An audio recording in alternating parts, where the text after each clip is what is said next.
about you again. You're in your 50s. Right. I'm 55, Pete, and in January 12th, I will be 56 years old, and I can't even imagine it. Yeah, you're on your way up to close to Ronnie's age. He's going to be 60. And Well, let's not rush me up to 60 yet, but... Yeah, it takes a couple of years to get there. Yeah, still. give me a break. He has a full term of college before he's 60. Right. It's a lifetime. I'm 30 years old now, so you're 50. I mean, you're 56. 5. So what is it like in your 50s? That's what I want to know. Like, are you enjoying your life still? You know, Pete, I am enjoying my life from the sense that I'm very, very happily married. I enjoy my weekends and time off, and I'm enjoying work more than ever. So it's a great place to be.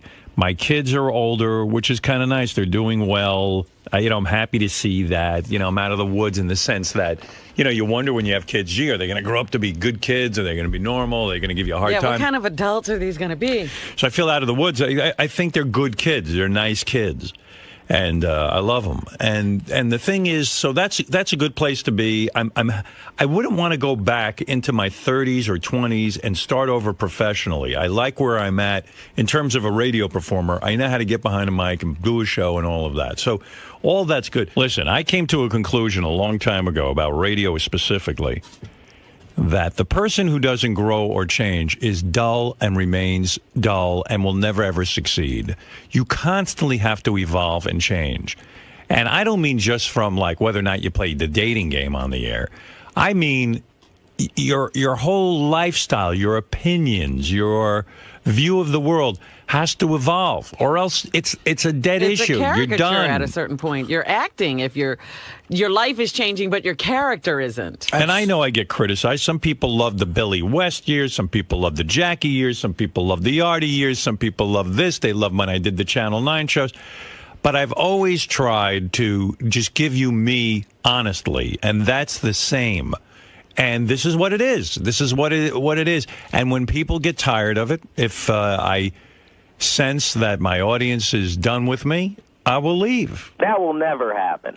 Well, there you go, Pete. I like your optimism. That's never going to happen. There's nothing else out there that's really going to captivate people like your show has.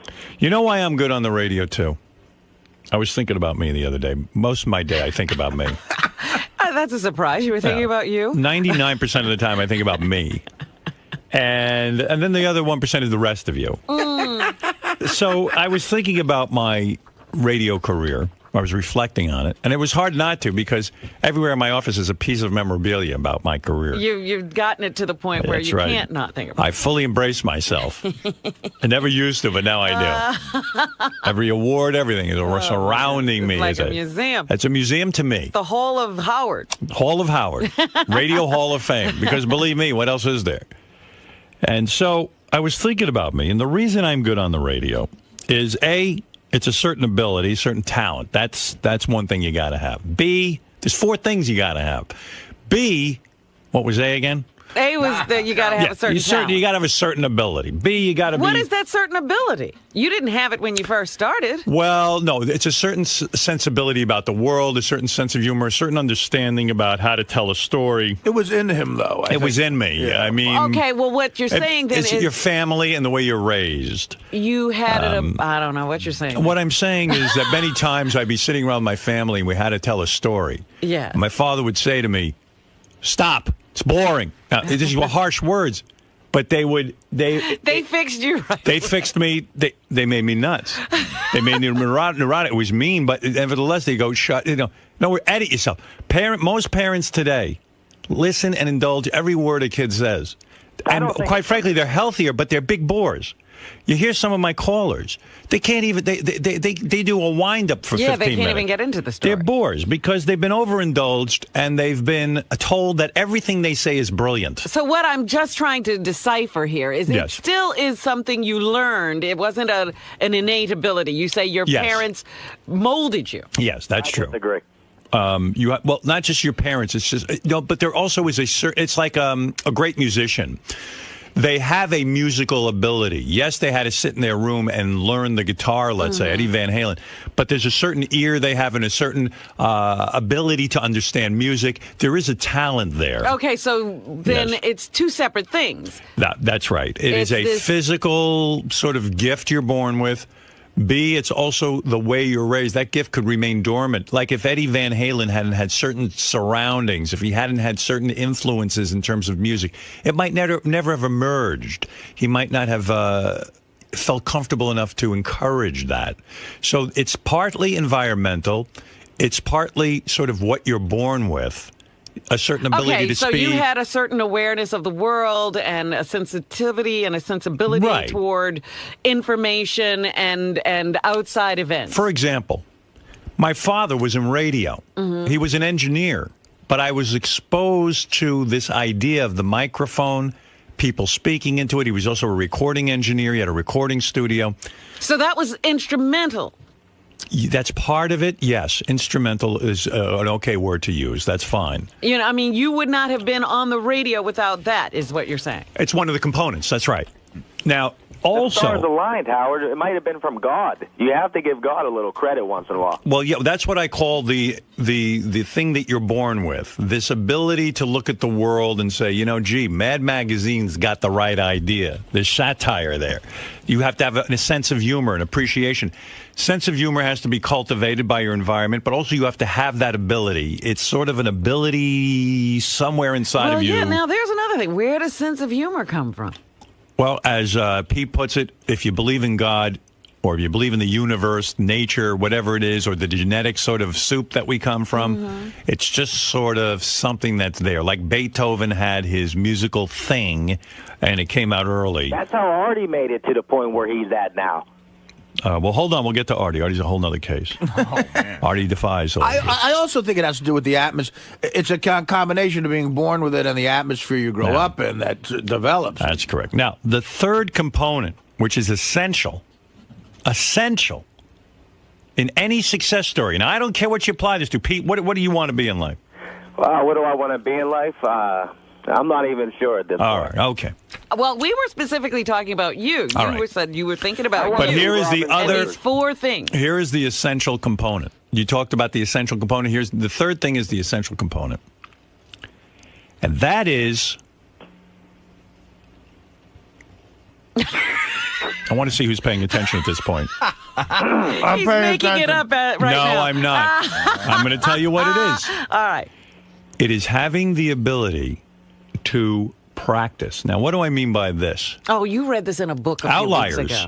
I read some of Outliers, and I responded to it, but some of this is my own thoughts all along. Outliers says 10,000 hours are required to be an expert. Now, I've never added up the hours, but the hours of me watching television, listening to Brad Crandall on the radio, putting this together, seeing my father, and then actually having the time to develop this. WRNW, I was working a 6-hour shift, 6 days a week, and I got hours and hours of practice in college. I'd go down to the college radio station and start to practice. I started to practice all over the country what it is I wanted to do. Now, it's no different than when you talk to a guitar player who spent his entire childhood playing the guitar in his room over and over and over again. There are guys who have done that and never succeeded. They're okay guitar players. But the ones who have this, as I say, born talent, it comes out. But they have to put in the hours of practice. Well, there are different levels of this born talent. That's right. Because even the guy who doesn't play as well as Eddie Van Halen has a born musical talent. That's right. He's better than me at picking up a guitar. Howard, you completed all the requirements that it took to get to where you're at. Yes, but you didn't even hear the fourth requirement. 4. You don't know what the fourth requirement is. I told you, thousands of hours of practice. This guy will never complete anything. Well, he wants to be a professional pot smoker. ADD. His ADD. He wants to be a professional marijuana user. He wants Adderall. Right. He's on his way to his 10,000 hours of practice. He's on his way to 10,000 Adderall. The fourth thing, and I think this is very, very important, is being born in the right time frame. Now, this is something from Outliers, and this is a key component. When you hear about Bill Gates, who is a huge success, Bill Gates, if you go through his history, actually was born at a time where he had available to him as a kid, because his parents were into some sort of computer science, they knew a guy who could, back then, you couldn't even get into a computer lab or get on a computer. When he was born, somehow the circumstances led up to he was allowed free hours, endless free hours in a computer lab where he got to work this stuff out. Him and his friends were like into this thing like crazy. If they physically couldn't get the computer time as children, in other words, he had a certain privilege that you don't have, I don't have. He was in the right place. I had a certain privilege. I got to see my father work with these guys with the microphone. I got to visit the radio station, WHOM. I got to watch the guys work. I was mesmerized. I was mesmerized by this. I got to see something a lot of people didn't get to see. This Bill Gates, when they describe him, he got to do this in a lab. No one did. He got it was too expensive for people at that time. Right, because computers were huge things. They didn't fit in people's homes. Yeah, and I don't know the terminology of what it was he got for free, but it's a certain access to programming that you could only get programming time for an hour, and it was a fortune. And you wouldn't waste this on a kid. Right. He was allowed to go in there at night and use it all night and day. And that's what led to it. So it's part luck. Well, let me ask you something. Being born at the right time and part having an ability. What about these people who are born with nothing? Well, people who are born with nothing, it appears that they're born with nothing, but it's not always the case. Now, let me give you an example. You sit and you look at professional hockey players. That's what they do in the book Outliers. And the guy points out, he says, you know, everyone in Canada, for Canada's a huge hockey place. And they say, well, you know, why did this guy become a pro? He didn't have anything more than anybody else. Maybe he had some talent, this and that. But it was the mere fact that they were born either January, February, or March. Now, you would never pick up on this, but here's what happens. In the school system, it's a full year. The kids who are born January, February, March are physically bigger. There's huge differences in physicality. You're almost a year older. Just from January, February, March? You're almost a year older than someone born in December. And what would happen in hockey, for example, kids would go to school and the coaches would look for some star players. And they take the bigger kids. The bigger kids and also the kids who were older. They were a little more mature. They could understand a little better. They did better in school. They've even found that kids born January, February, March, because they're that almost a year older, they do better in school in the beginning. They get more attention from teachers. Therefore, they thrive a little more, get a little more encouragement, are noticed more, and they actually do better at certain things. But the hockey example is one where you are physically bigger. Now, they did find some hockey players who excelled who were born in, let's say, you know, later months. But the majority, the Canadian hockey players, because of the system and the public school system, January, February, March, I think it was something like 70%. Yeah, but they at least had a hockey system. I'm talking about somebody who winds up what I'm saying being the president of South Africa, born in, you know, what did Nelson Mandela have? Well, what I'm saying is we don't know that because I don't know the history of Nelson Mandela, but there could be something as simple, Robin, as the day he was born. Because who would pick up on that with hockey? Know if, the day he was born was very healthy. I said not that, but there are circumstances that lead to somebody becoming great. You know, or Dikembe Mutombo, whatever his name is, he was in Africa and they found him as, what in the world? He was 8'2", Robin. Yeah, but you still got to go find him. He didn't get here on his own. Anyway, it was like that is why it is difficult to even pluck anyone out and say, here's a radio show. Or here's a TV show. You know, it takes, like we were talking yesterday, they took David Lee Roth, a rock star, a guy who had spent his years practicing that and obviously excelled. He's a good rock star. That's right. And they said, go on the radio. Go do a radio show. Well, of course it was destined to fail. We all knew it. For some reason, the radio executives didn't know it. Yeah, there were tons of people who didn't know it, right. Howard, and they had power, and they put him there. They did. But we all knew it. My audience knew it. You knew it. I knew it. It would have been like you touring as lead singer of Van Halen. Exactly. It's funny that David Lee Roth didn't know it. You know, it's funny. I remember interviewing David Lee Roth. I invited him in to say, hey, David's going to take over our morning show. And I remember he walked in with kind of a swagger. And I remember why. I think he was on edge. I think he was thinking that I was going to put him down and, you know, and ridicule him for taking over our show. And I didn't. I was just the opposite. Every time he sort of got a little confrontational with me, I showered him with love, really. Right. I said, hey, David, I wish you the best. And I think it took him like into by another surprise, by surprise. Yes, it took he was like, whoa. He was defensive. He was defensive that day. He really was. I remember it very well.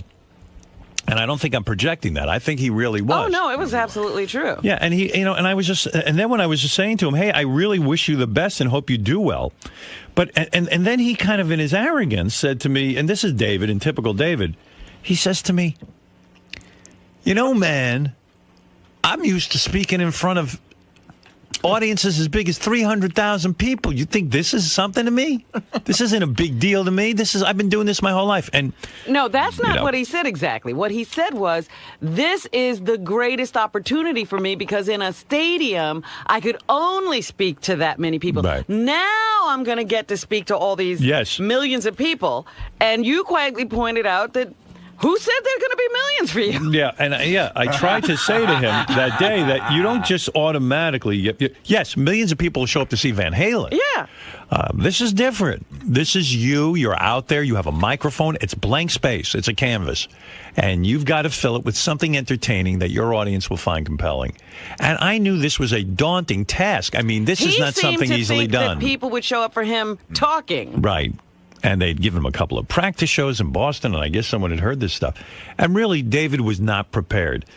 The guy would have needed his, as they say in Outliers, 10,000 hours of practice, really. And who even knows if he has that talent anyway? He didn't. Who knows if he had one of the 4 requirements? The show was okay. Yeah, I mean, listen, everyone has a story to tell.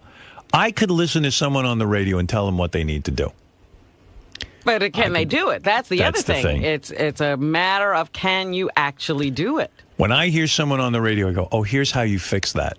But then I go, well, if they're not going to hear that, how are they ever going to fix it? And you would feel that way towards everybody. That's the thing. You would put your mind beliefs above everybody else's in the world.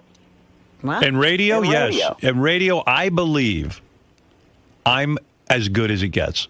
That's how I really do believe. And I'm not saying it from arrogance. I'm not saying it out of any sort of pompous notion. I don't feel about that way about anything in my life. I go to a psychiatrist 3 times a week and I go, I don't even know how to be. I don't even know how to be a human being. You don't know how to be you. I don't even know how to exist. It's pathetic in there. I mean, it really is. You would think that I was an entire mess. But nevertheless, when it comes to this, radio, I mean, I'm as competent and as I am the Beethoven of radio. Well, I said it early on. I couldn't understand how other people couldn't see how much you knew.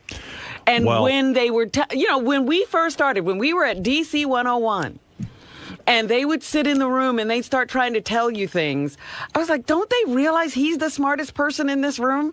Well, you know what? Don't they know they should be listening to him? It led to a lot of frustration.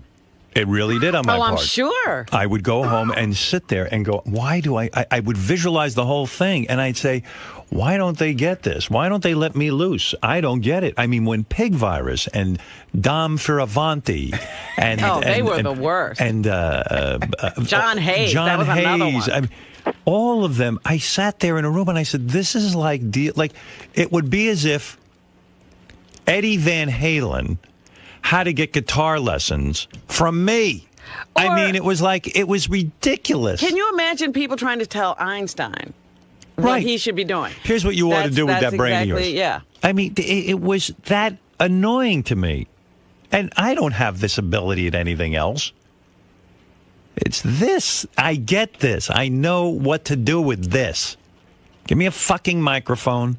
Give me a room full of my crew, and let the symphony begin. And that's what Sirius Satellite Radio has been to you, Howard. It's the pinnacle of your career. I'll tell you why. You're respected, and you have the power there. You don't got to. I know. I'm not respected. There's still people who don't believe I know what I'm talking about. Believe it or not. Who? I don't have to say names. They still think they know better than me. But I'm going to tell you something. One thing about here, I get more respect, and there's another thing I get. For the most part, I'm left alone, and this is the smartest thing you can do.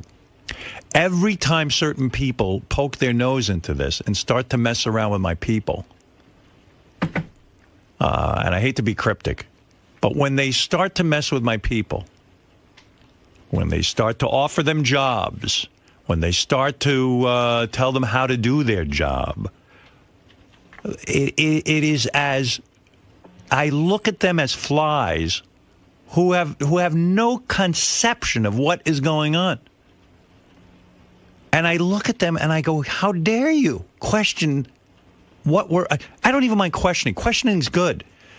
But for God's sakes, what makes you think you know better than we do?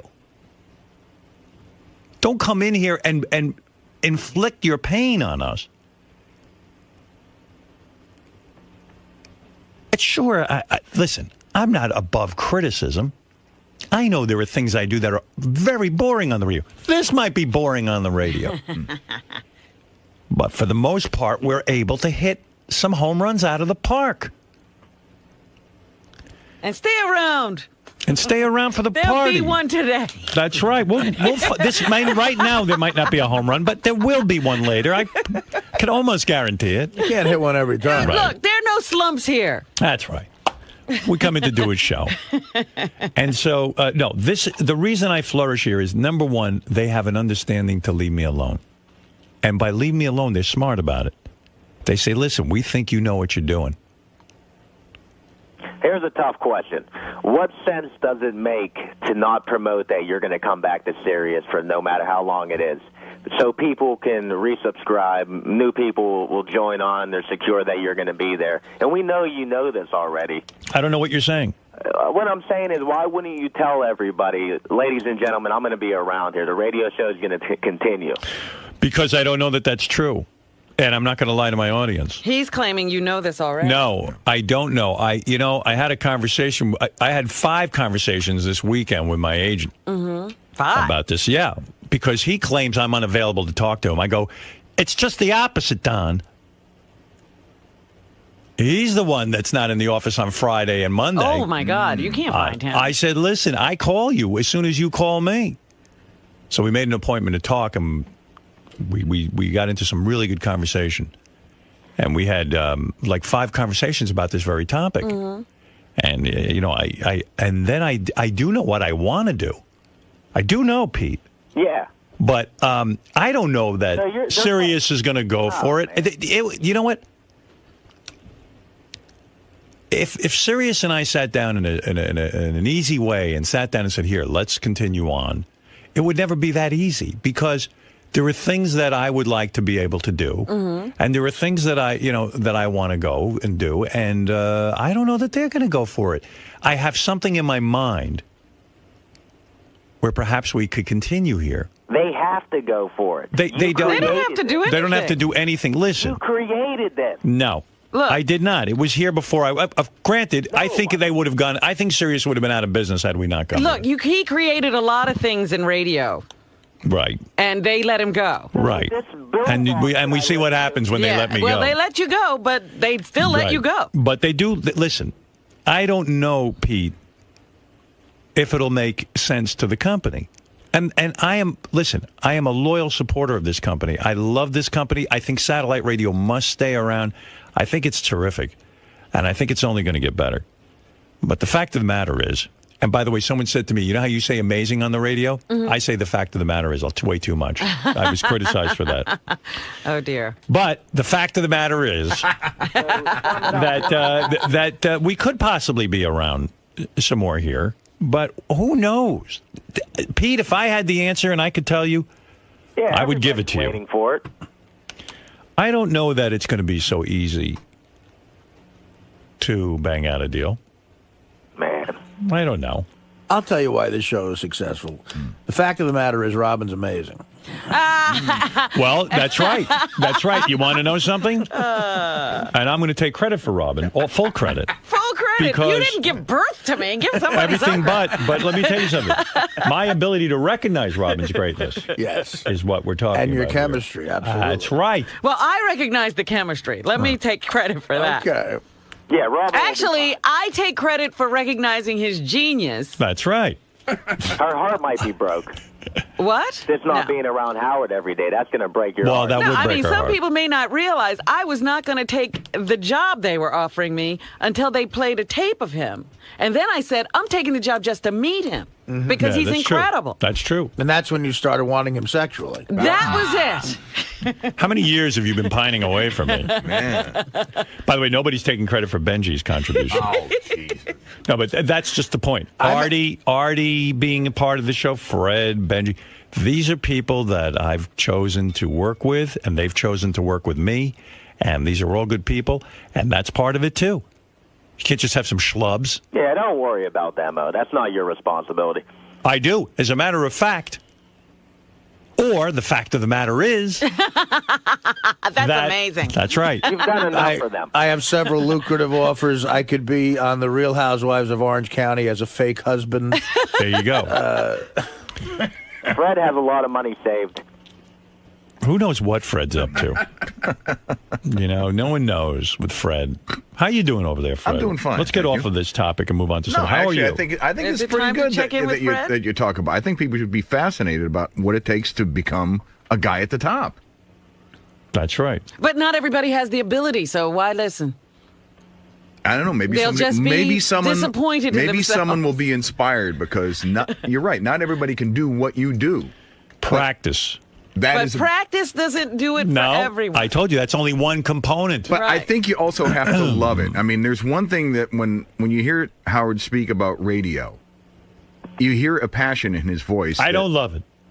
I think you do. Look, I think Andre you're- Agassi Fred, didn't that love wasn't one of the tennis. He was components. really You're good lying at to me. it. No, I don't love it. When you said you were 5 years old, you dreamed of being on the radio. Yes, but I didn't love it.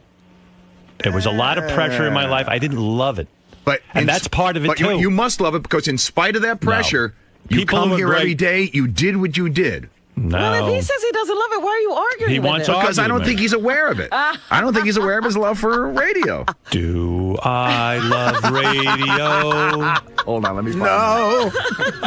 I think you're full Do of I shit. what? I think you love it. For 25 years, I've sat over here, talked in the mic, played with these pots. What are you talking?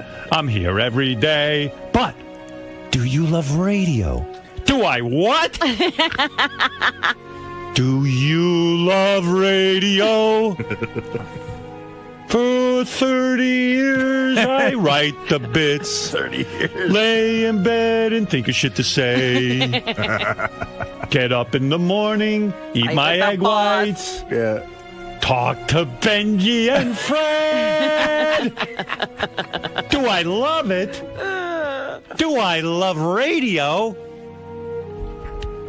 Not at 5:59 a.m., that's for sure. I've been going to sleep at 8 o'clock. Watching TV and going to bed. Not fucking Beth, making sure I get to sleep. And you ask me, do I love it? What kind of question is this? But do you love it? Do I love radio? All right, thanks, Pete. Good to speak to you. This is a Howard TV original production. Hi, I'm Bobby Rooney. I manage Beetlejuice, and I'm also a professional boxer. Beetle lives here with me, my wife, and our 3 kids. Pete and I had cameras follow us around for the past couple of weeks, capturing Beat's day-to-day life. In this episode, Beetle's training me for my title fight. This is Beetle. Right, Snakehead? Righto, stop the cop. What? This is Beetle, is as bad as can. He knows he's the best. This is Beetle. And that's the man. What you just said? That you're bad as can. Ah, very daddy. So be prepared to witness. He's a tough guy. And this is how we handle Tell me business. straight up. The cameraman is in safe. I don't want no camera in my fucking face. big and he's strong, and you should know that this is Beetlejuice's show. This is Beetle.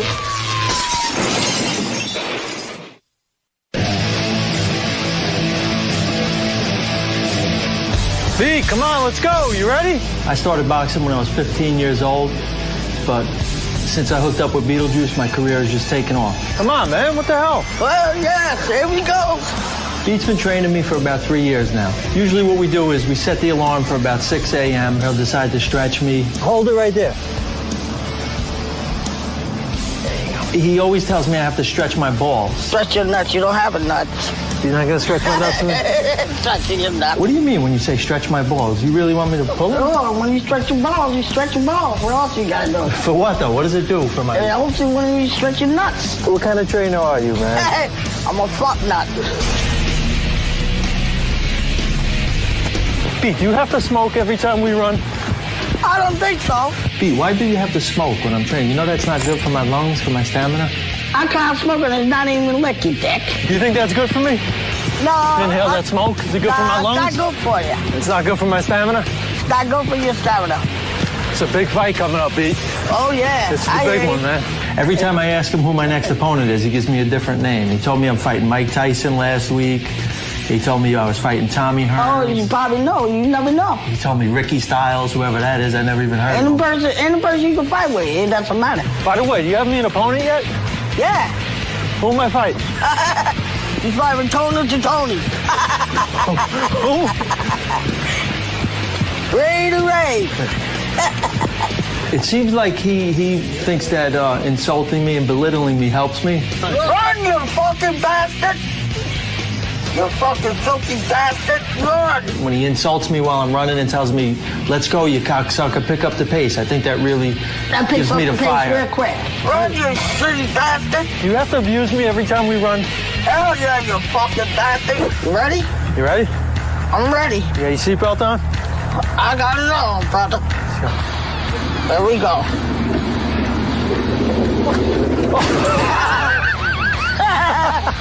Oh, sorry. I'm way too heavy. You all right? I'm fine. There we go. Go faster. Go ahead, Bobby. You got it. Go ahead. Faster. You got it. Faster. Faster. Faster. Oh, faster. Pete, I just farted. Did you smell it? Oh, yeah. There we go. We gotta go to the market, Pete. Let's go to the market to get the protein shake. Yeah! Yeah! We're going to the market to get the protein shake. And now, taking a beat. You scream Jews a lot. What is it? I say, fuck you, you Jew. Don't you have some Jewish friends? No. Hell no. What about Levy? Levy's a fucking Jew. Is he your buddy, though? He's still my friend, buddy. I still call him the dirty Jew. What about Julie? He's your boy. Julie's not a Jew. No? Why do they call him Julie, then? Huh? Oh, he's not a Jew. He's Catholic. He's not a Jew. What are you? Me? I'm not Catholic, motherfucker. What are you? I'm just a regular fucking person. That's right. Here we go, Beat. There we go. All right, look. I wrote everything down for you. Okay. Strawberries. Strawberries. Celery. Celery. Bananas. Bananas. A bag of ice. Bag of ice. Big thing of yogurt. Big yogurt. Okay. Half a gallon of skim milk. Okay, we got carrots. That. Carrots. And 2 cucumbers. Cucumbers. All okay. Right? Seriously, don't mess this up. This is important for my training, these protein shakes, all right? Okay. We got that. You know, don't get no other bullshit, nothing. Just what's on the list. Okay. I sent Beat into the market by himself to get the stuff for my protein shake. Remember, Beat? Whatever you did, I did it on my own. Let's start in. Let's see. Oh, we gotta go at it.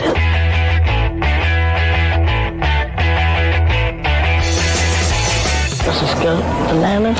We got carrots. What the hell? Wait, let's get this in the way. Oh, can I get a pie, honey? You want on this roll? No. A pizza. A pizza pie. He got everything on the list that we needed for the shake, but then he got a pizza, he got some diapers and some fucking formula, baby formula shit, a lot of shit that we didn't need. Whatever I need. Well, But that's all right. He's my man. Whatever he does. hey, you put it in your shake, it's fucking great. Sorry, excuse me. I'll try that.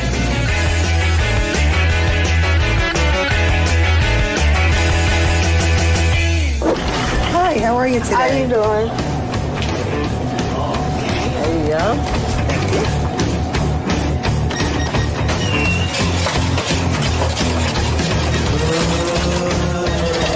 5088 you told. How much money did you have when you went in the shop that day? Oh, probably I had like $400. Wow. 40. Okay. 41, 2, 3, 4, 5, 6. Okay, we're in trouble.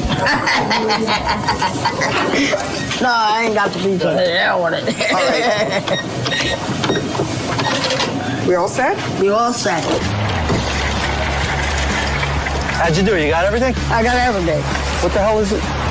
What'd you get fish sticks for? Hey, for the toothpaste thing. Fish sticks, candy? What are we gonna do with candy? Oh, that's for later. Man, I told you what I needed. Oh, I couldn't know where you. I didn't know where you were running it. What'd you get flowers for, dude? Hey, just to put it on the side.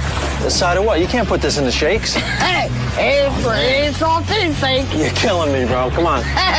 Why did you buy flowers, candy, and fish sticks when I sent you in for vegetable? Oh, because I must have given it to him because he's my bitch.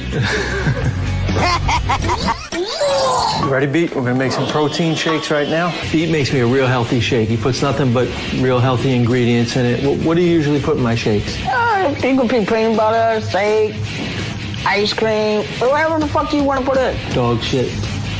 Not dog shit. No? You can't put no dog shit in no fucking blender.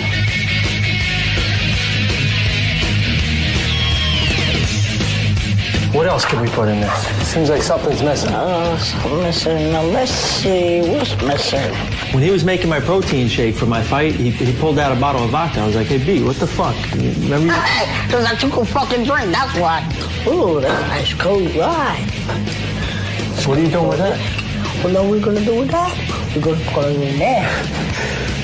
That's for my training? I'm going to drink vodka? Vodka? You ain't drinking this, are you? You can't put that in my shake, man. You don't need this in your No. So we're good, right? We're good right there.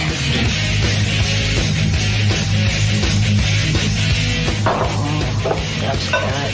Smells good. Smells good. Here's to another great training camp, Pete. Thanks for everything, buddy. Thanks for everything. It's fucking good. And now, taking a beat. You got booger in your nose. I do? Your left nostril, is it? Oh, yeah. Check in there. None in there. Wow, something. Shit. You can just grab it with your hand and throw it out the window, no? You just throw it.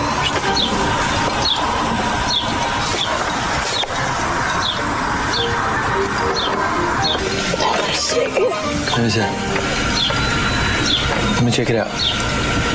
Oh, I got it out. Clean sweep? Yep. Yep.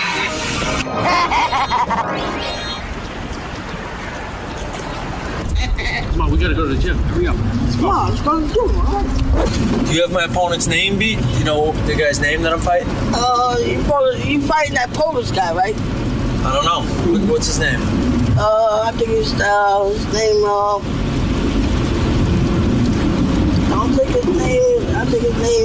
Ricky Styles or something. Oh, Ricky Styles? Oh. Ricky Styles? Something like that. I don't know. When me and Beat are preparing for a fight, we take it to ringside in Jersey City. Hey, what's up, Bob? What's up, bro? What's up, Sean? What's going on, coach? Where you been, B? We've been waiting a half hour. Hey. Hey, what happened? Walking around. We've been waiting a half hour. What's up, Jeff? Let's go. Ready to Let's rumble. go to work. Let's go to work, baby. Beetle decided to bring in a co-trainer to help out with us. He's Mike. He's been in the business for a long time. He's studied under Beetlejuice, so he's, he knows what he's doing. You gotta get on his toes, boy. You gotta tell him. You gotta be on his toes. Yeah, he's on his toes. Tell him then. Stay on your toes. Don't spread up. You got fast hands. Come on. Finish up. Finish up. Finish that last up. Come on. Finish strong. There you go. I'm motivated while he's in the ring. If you're gonna motivate somebody, you do it. That's how you think, dude. Think before you do it. Come on, faster. Come on, faster. Faster than that. Come on, faster than that. Come on, don't forget that right hand up. Come on. Chin up. Get the chin up. Get that chin up. Keep it up. Body in it. Get that body. Get that body. Yell at him, B. He's slow. Come on, stay on that toe. Come on, let's go. Stay on that toe. He usually likes to hold the heavy bag while I hit the heavy bag. One time. Make him work. Call it the combination. Let's go. Let's go. Watch his feet. There we go. Come on. When I'm hitting the heavy bag, he does everything he can. He holds it, and his feet are off the ground, and he's wobbling around and shit. Sound like I'm doing a fucking bottle rock dance. He's like a bottle rocket. You said yeah. You said yeah.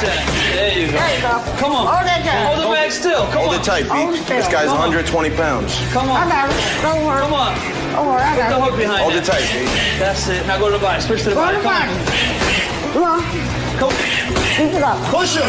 Good work. When I'm working out, Pete wants to make sure I have a lot of fluids in my body so I don't get dehydrated. Come on, get the water in there. All right, good. That's good.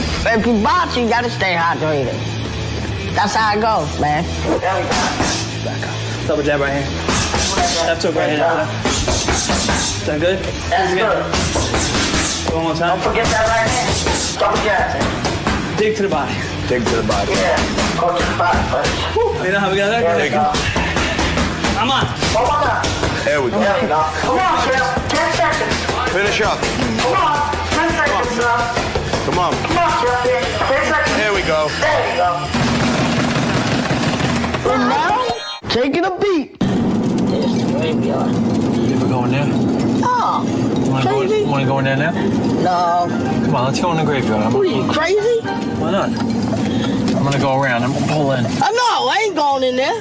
Why not? You crazy? We'll take a little walk through the graveyard. No, I ain't not going in no graveyard. How do you get in? Right there? I'm not going in there. You crazy? We'll walk around for a little while. We'll take a look around. I'm not going in there, dude. Come on, dude. I'm not going in You there. going to make me go by myself? I'm not going in there. Come on, Bobby. I'm not going in there. Why not? I'm scared. You don't like graveyards? No, I don't. Bobby, I'm scared. Serious? Yeah, I'm serious. I'm scared. I would never do that to you, bro.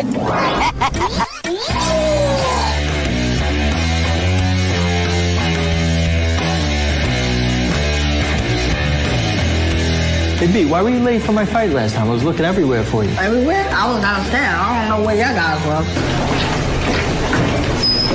Hey, where were you? Oh, you just got here?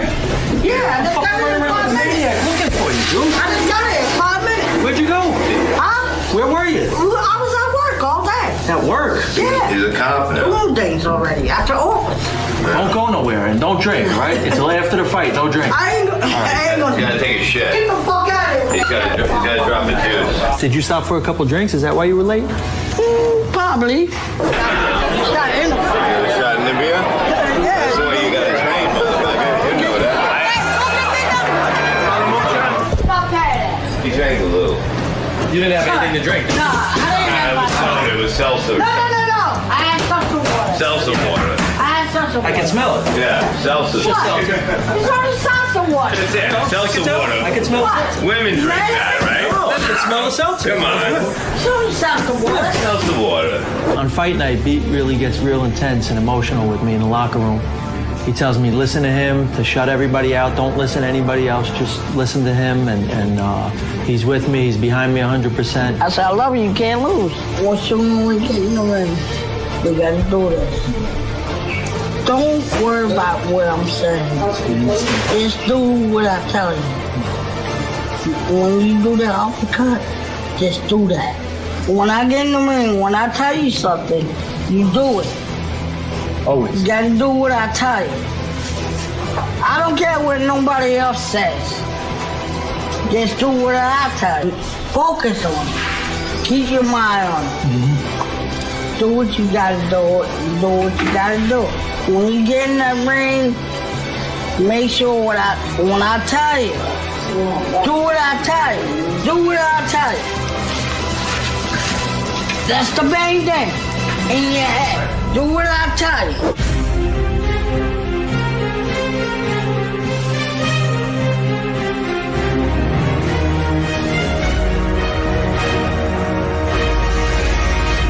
Having beaten my corner means the world to me. As long as he's there, I know if I listen to him and I execute his game plan, I'm going to have a good outcome every time.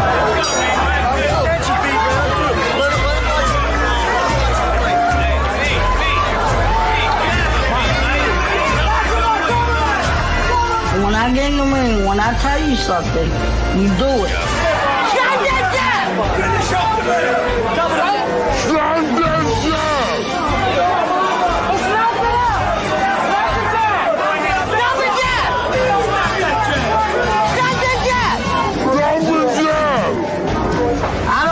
Nobody else says. Just do what I tell you. Stop that jab! Like I told you! Stop that jab! There you go! Do what I tell you. Stop that jab! Stop that jab! There we go!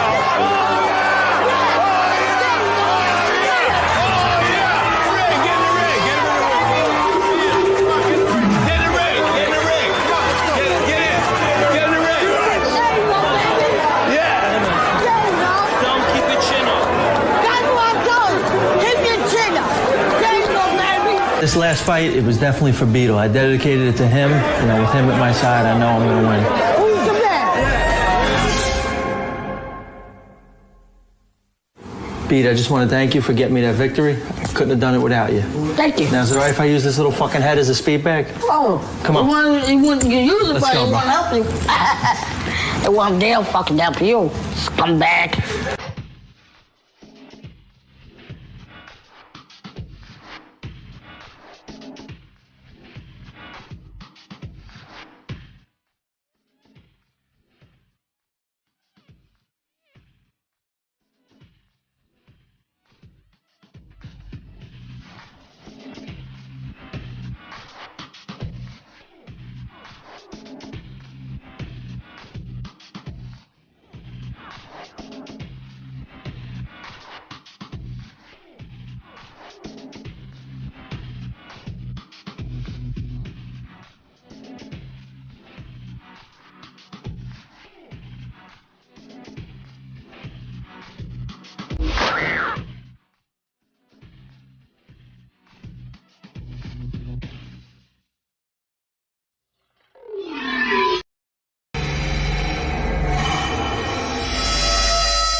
This is the best of the wrap-up show. A recap and behind-the-scenes look with John High and Gary Dell'Abate. The best of the wrap-up show begins now. Hey, it's Gary Dell'Abate, Baba Booey. On Monday's wrap-up show, Robin stopped by the show, talked about her thoughts on going to Guatemala. We told her she was crazy for going. And then we discussed other trips she took that didn't work out so well to third world nations like to Venezuela and to India. So here's how it went. I was not going to get on a plane and just go to Guatemala. Right. So let's dispel that. It sounds like people think I'm just going to be wandering the streets of Guatemala alone, looking for people who need help. You missed the beginning of this, which is really funny. The guy said he went down there 4 times for, an adoption thing. He said the Marriott was surrounded by barbed wire, and they told you that if you leave the hotel, you're on your own. Right. And he said the worst place he went to, the guy who was Guatemalan drove by at 90 miles an hour, wouldn't even stop. You understand where everyone's concern is coming from, Rob. Of course, I'm concerned, but I'm interested in going to a place that has those kind of problems. So the danger is part of the thrill for you for the trip? No, it's not a thrill.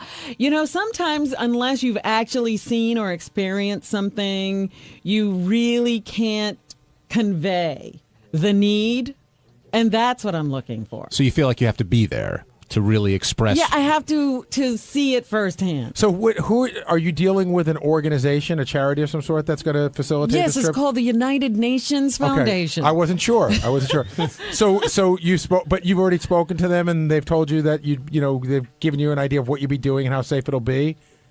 No, they just said we're putting together a trip. I had talked about wanting to go see what they do firsthand.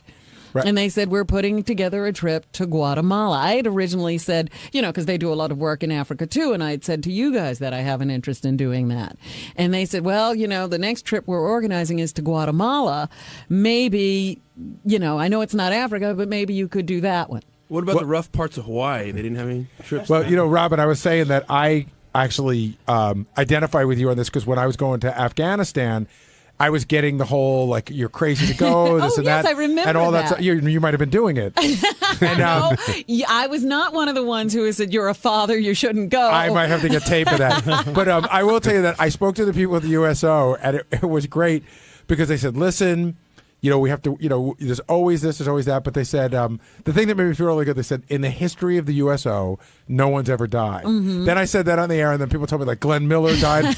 but he died in a plane crash. On the way to or from, you're in danger. No one's ever been kidnapped and murdered on a USO tour. So I'm hoping the UN has a similar track record. I haven't asked them the track record. I see Alicia Keys in Africa. I see Madonna in Africa. There are a lot of people coming and going, and, I've never heard of... We haven't lost any stars. But I will tell you, the other rap I got, even when I was over there, was, one of the shows we did was in Kandahar, and then one of the shows we did was 150 miles north of Kandahar, and it was pretty rural. I was told, you hear Robin Williams does it, Billy Crystal does it, Letterman does it. Then I found out that those guys go to a base in Iraq, which is not even near anything that's going on, and they do it on that base. They're not really in the thick of it. So you have to really investigate. Yeah. Now, the off-air chat that Howard had with you, did that have any effect on your... 10 seconds. Gary witnessed that. I did. I told him. He said, please don't go. Please don't go. And I said, was it. And I said, Robert goes, I'll be safe. And I go, what if you don't feel safe? Robert goes, then I'm not going. Hey, Rob, very simple. The level of safety you feel right now, if you, had kids Gary's age at this point, would it stop you from going? I would take my kids with me. So they can experience what you're experiencing? Absolutely. Oh, I thought you mean you didn't like your kids. Yeah, I would leave them there. It would be interesting. I had a list that we didn't get around to talking to. I showed to Howard today, and it was from the United States Embassy documenting all the crimes against tourists in Guatemala this year, and it was 6 pages long. Right. But I wonder what that list would look like if you were Guatemalan and it was a Guatemalan embassy talking about Manhattan. How much crime there was against tourists in Manhattan this year. But, again, those are people who knows why they're in Guatemala? Maybe they're just there to see the sights or to have an adventure or to do whatever. I'm going under different circumstances. Oh, no, but that may not... Why you're going doesn't change what somebody might do. They always ask. They always ask. No, wait a minute. Leave her alone. She's a good person. No. They say these people were out just walking around. I'm not going to be out just walking around. Robin, I'm glad you're down here because before Guatemala came up, we were talking about your event because there's still a lot of confusion as to... we were trying to do something simple, and it has caused nothing but confusion. It's amazing. Okay, so can you clarify for us? It's a cocktail party for the charity, and you said there was sort of a confluence there with your friend who's an artist. He's going to be selling some artwork. The artwork is for sale. Okay. It's an art show and reception. Okay. Or an exhibition and a reception. Because Benji asked, could he just come and, look around and eat some food and I know I could. Go? No. I know I could, but what I wonder is, what is Robin's expectation? That you'd come and walk around. What would I expect from Benji? Benji's saying if he comes with a date and he comes and has a couple of glasses of wine and a couple of hors d'oeuvres but doesn't buy anything, will that be seen as being... No. You're there. No, I know you would never say, hey, where's your gift? But is your expectation that whoever goes donates? No. Okay. The expectation is you'll come and you'll see the art and you'll learn about the Girl Fund. Oh, I like that.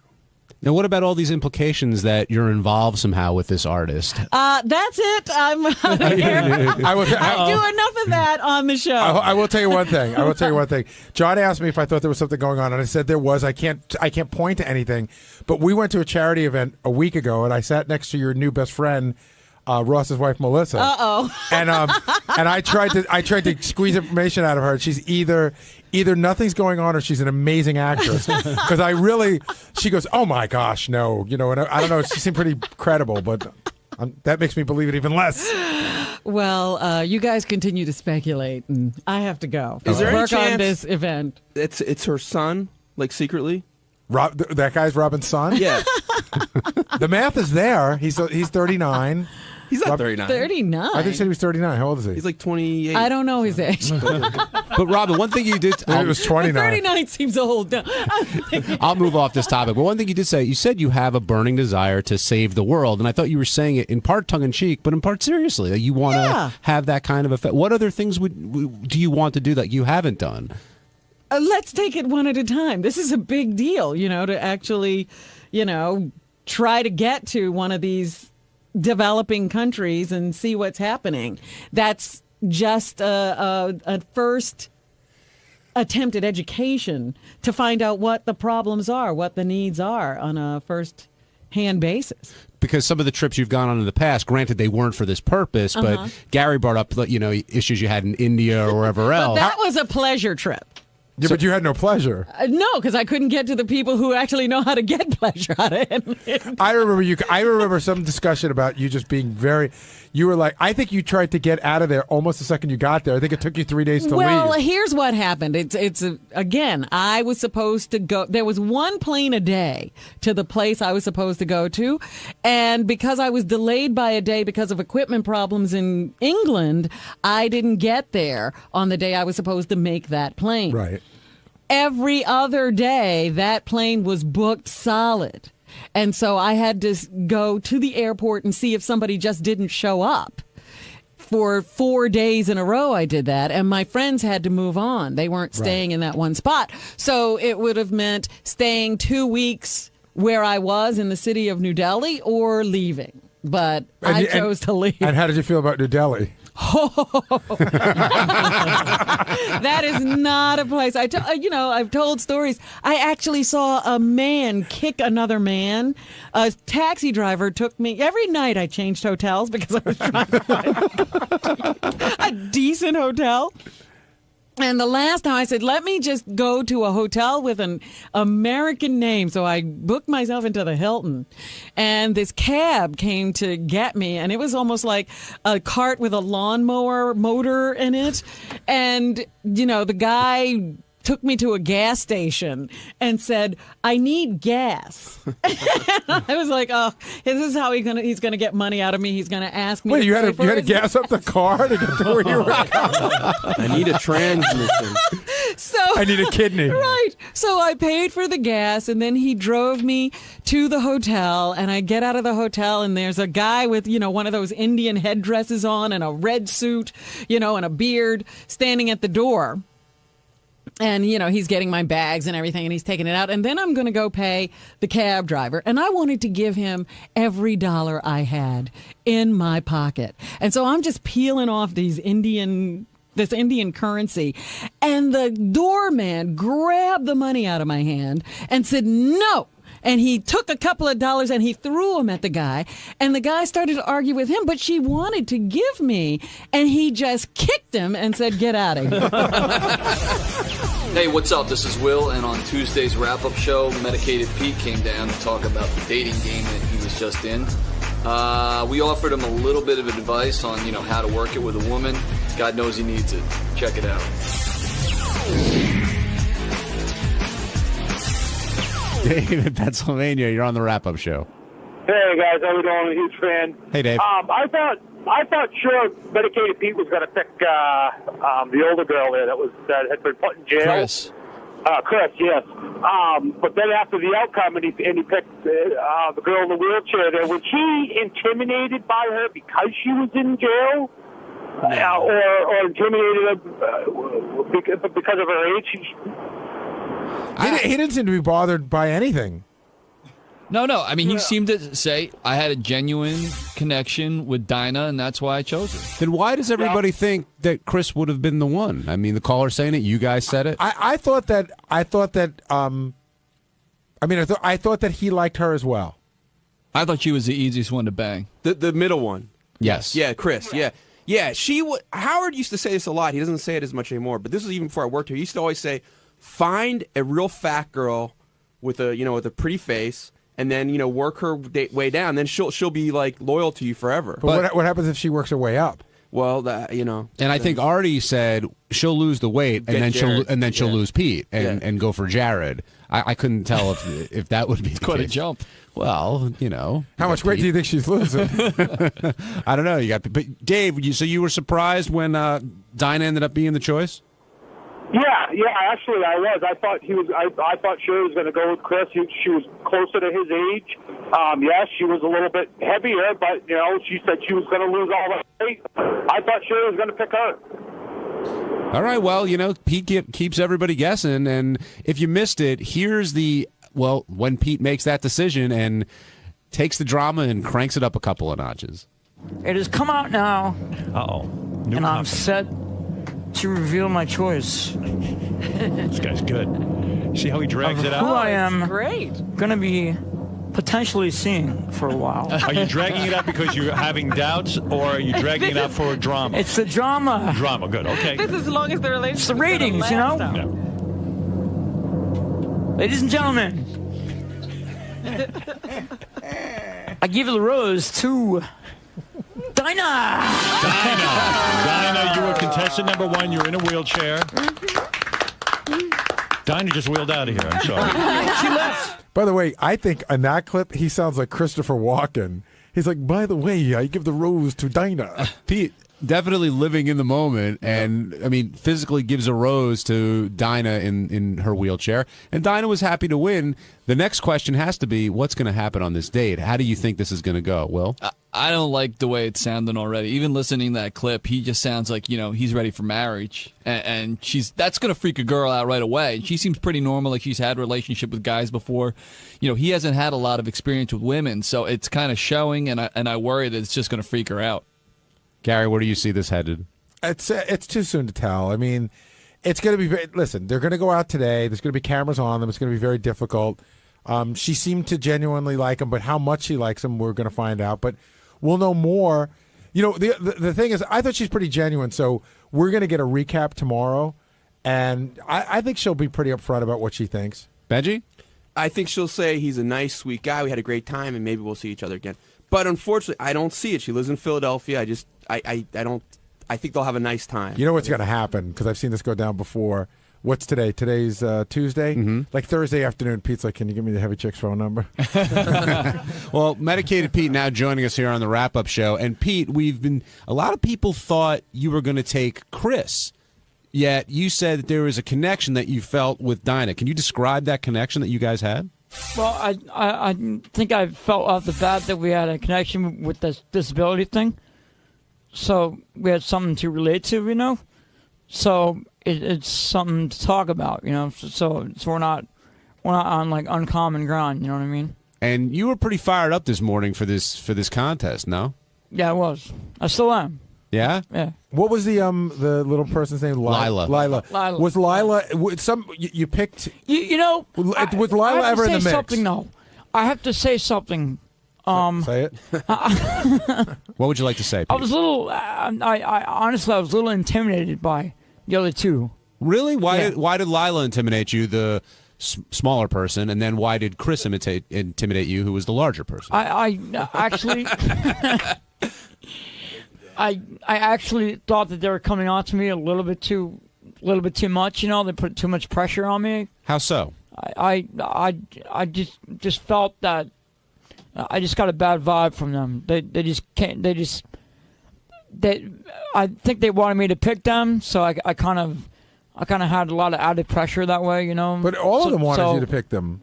That's why they were here. Oh yeah, but more so to them, more so those two. Yeah, that's true. Yeah, Dinah definitely was the most like. I kind of felt threatened. I kind of felt threatened by the two of them. But in what way? So in what way did you feel threatened?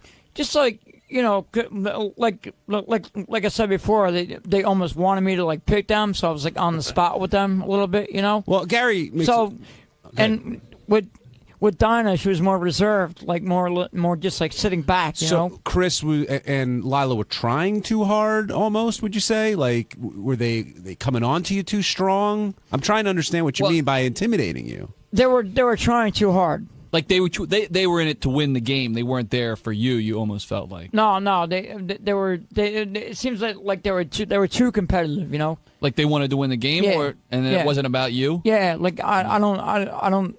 I thought in like a small way it wasn't about me. Mm-hmm. Like, you know. So. Lila the whole time I noticed like was making eyes at Pete like the whole time. Like you'll see it more when it's on the TV show, but she was like kind of like winking and like little just adorable eyes. Yeah, and a great rack. She was cute though. I mean, she had a lot going on for her. I mean, you know, for her size and everything. But I mean, you know. Were you distracted at all by that? A lot going on for a little is what you're saying? Yeah. Pete, were you distracted at all by any of the girls? Were they sort of trying to keep locked in on you, and as the other ones were talking, and maybe have an advantage at the game? No, not really. Again, it's more of that intimidation thing, you know. More, but Dinah wasn't intimidating at all. Felt very natural. No, she just felt like you know, pretty cool, not intimidating at all. So that's one of my reasons. Now, by the end of the game, it sounded like you were falling pretty hard for Dinah. Like, you know, you're smitten. I don't know if that's the right word, but it seems like you've got some great expectations for this date and maybe something beyond. I think something could actually happen here. I think that's what I'm thinking. I don't know. I could be totally wrong, but. And what's your game plan? How are you going to play it out for the rest of the day? Well, we're going to this Western place, and this Western bar. I don't even know where it is, but somewhere. And we're going to somehow rob the mechanical bull. So that's going to be interesting in itself. So yeah, but that's sort of a fun kind of moment for the cameras. I'm talking when you're sitting together at the table. Like what kind of conversation you're thinking of? Like what kind of move you're going to make? When we're sitting down, I'm going to ask questions. You know, you should kiss her right away. Get that out of the way. I'm gonna be like, you know, like, hey, what's up? So what you? You guys have any advice for Pete and what he should be doing? Show the weapon right away. No, just remember it's a first date. You know, even though you might be a little smitten and everything, and you might think she's the one. Remember, it's a first date, and if you come on too strong, sometimes you could scare women away. But she seems to like you. Yeah. Tommy in Massachusetts, welcome to the wrap-up show. Keep it real up in the field, all right? What's up, guys? Hey, Tommy. Hey, Pete, you were awesome today. Thank you. It was surprising that you picked the one in the wheelchair, but I understand. You know, the fat one said, was her name Large Marge? No. Because she said that she didn't like to get oral sex; she liked to give it. Right. That's usually the winner right there. But you know what? Yeah, would be very great true. Show? Yeah. Great show. Mark the Bagger and Pete Tourette's. Thank you, man. All right, thanks for the suggestion, Tommy. Chris, I guess you said before, might have been a little bit of aggressive, but it seemed like she was up for anything. I mean, I would think. Yeah, she definitely had a little bit of mine. Hey, she was very sweet, but her weight didn't bother you at all? Like, you're still physically attracted to her? It wasn't a weight issue at all. But so you're physically attracted to her? Was I physically attracted to her? Yeah. Not 100%, but yeah. I mean, there was some attraction there. That's cool. Yeah. So what would be a turn off? I mean, that's great if you can. Yeah. Well, just the fact that she said she wanted to lose all this weight was kind of cool to me because she was conscious about that. You know? Right. What would be a turn off, Pete? What would be a turn off for you? Like, what could the girls have done or looked or said that you would have been like, game over, forget it, I'm not interested? Well, he said it last week. Full-blown AIDS. Hey everybody, it's Shuli, and on Wednesday's wrap-up show, Dan the Song Parody Man called in to refute some claims that people were making, and wouldn't you know it, him and I got into it, things got heated, and we decided to end it like men, in a comic off, which sounds really gay. Check it out. Are you surprised that this is your reputation here? No, I'm not, because you guys constantly try to fucking prank me, constantly try to throw shit at me, and you have nothing. You have fucking nothing. So you have to make shit up. Shuli talks shit about me, talking about my fucking appearance when the guy looks like a cross between a Holocaust survivor and a fucking cancer patient. But what does that do? But what does that do when I get laughs and you get nothing on stage? And he's criticizing. I've never seen that happen where you got laughs and I got nothing. And again, please, let me remind you of a story. Let me remind you something. In Florida, you're on stage dying, eating the biggest shit sandwich I've ever seen a comic eat on stage for 10 minutes when a guy looks at me who's standing in the back of the room, looks at me, points to you and goes, "Who wrote this shit for him?"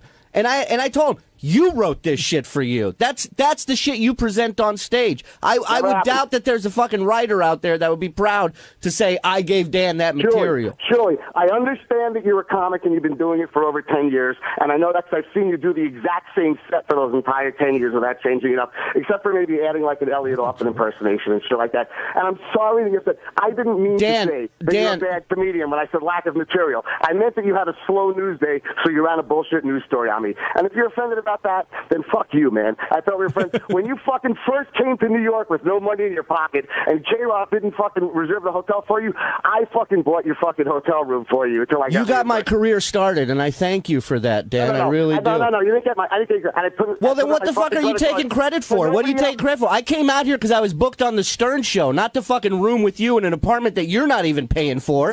No shit, I bought you. You sitting here like you're fucking handing out people gold. You're fucking squatting in some guy's fucking apartment with hair all over the fucking place. You're twisting the fucking story. It wasn't my apartment. I fucking put my credit card down for you to have a room at the Park Central on 7th Avenue. And I appreciate. Listen, that has nothing to do with what we're talking about. You attacked me first. You attacked me first. Chris, and I fucking picked you up at the fucking airport. So don't give me the. So what did I? And what have I done for you in Vegas, cocksucker? What did I do for you in Vegas? Who got you to go up on stages that you fucking can never set foot back on again because you sucked so fucking bad? Who helped you in Vegas with all the fucking connections I had? In Vegas, you lying fucking piece of shit. Fuck off! You're a fucking scumbag. You're a phony. You're a phony scumbag. That you used to fucking do. Fuck off! Fuck off! You had nowhere to go. You're banned from the Hard Rock. Where else are you gonna go? Say this to my fucking face when it's not getting up on fucking. Oh, you gonna bring one of your knives, Boy Scout? I don't need any fucking knives. Give me a fucking break. All you do is get outed on the air and then threaten people with physical fucking confrontation. That's all. That's your only fallback, dude. No, I'm telling you, be a fucking man and see if you can look me in the eye. I don't need to look you in the eye. The same fucking lies in person that you're trying to fucking get air. That's fine. I'll tell you face to face when you come up here for your 1 day of work a week. This is all I can say. I hope your child, when it's born, looks just like you. Hey, that's mean. What? I said I hope his child looks like its father. That's mean. I know, is that mean? That's good material. I don't know that.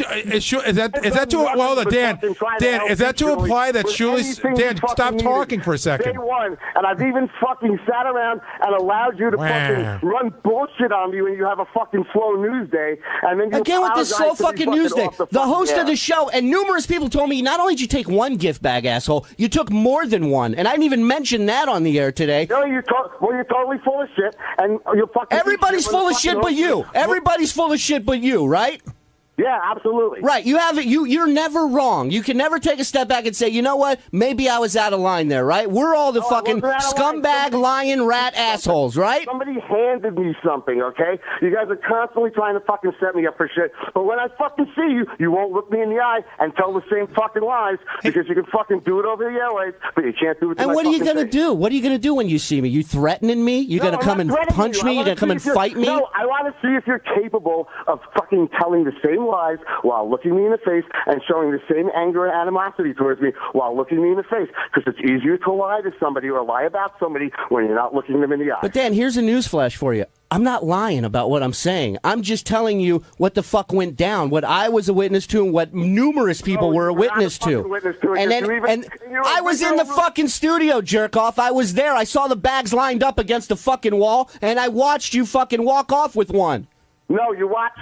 You weren't there when the host of the show handed it to me. You watched me leave. Who was it? Crystal Gale with her fucking long hair that I mistook for you? Get the fuck out of here. Listen to me, Shuli. You're a fucking piece of shit. You're showing your fucking true colors. I am. I don't bring a second suitcase when I go to fucking help a friend so I can clean out their fucking room. That's a scumbag. That's a Never fucking did it. scumbag. Never did that. Of Never course did that. not. And again, fucking Sal keeps trying to crowbar that fucking story in that fucking Levy's old driver fucking said. Yeah, and now all of a sudden Yucca was witness to it. The last time it was somebody else. How many people fucking flew home with me, okay? I got the fucking ashtrays right here that were from the fucking Beacher show. They weren't from the hotel. I fucking prevented other people from taking shit from Artie's room. Some people that used to work for the show.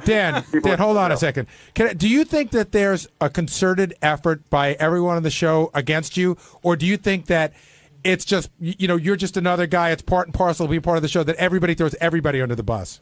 Everybody throws everybody on the bus. But you say And you if don't. they have anything- Dan. and if they don't have anything fucking truthful to throw them under the bus with, they will conjure shit up. But you don't think you're getting it any worse? About the fucking ashtrays came from Sal, and he wasn't even there. Dan, you don't think you're getting it any worse than anybody?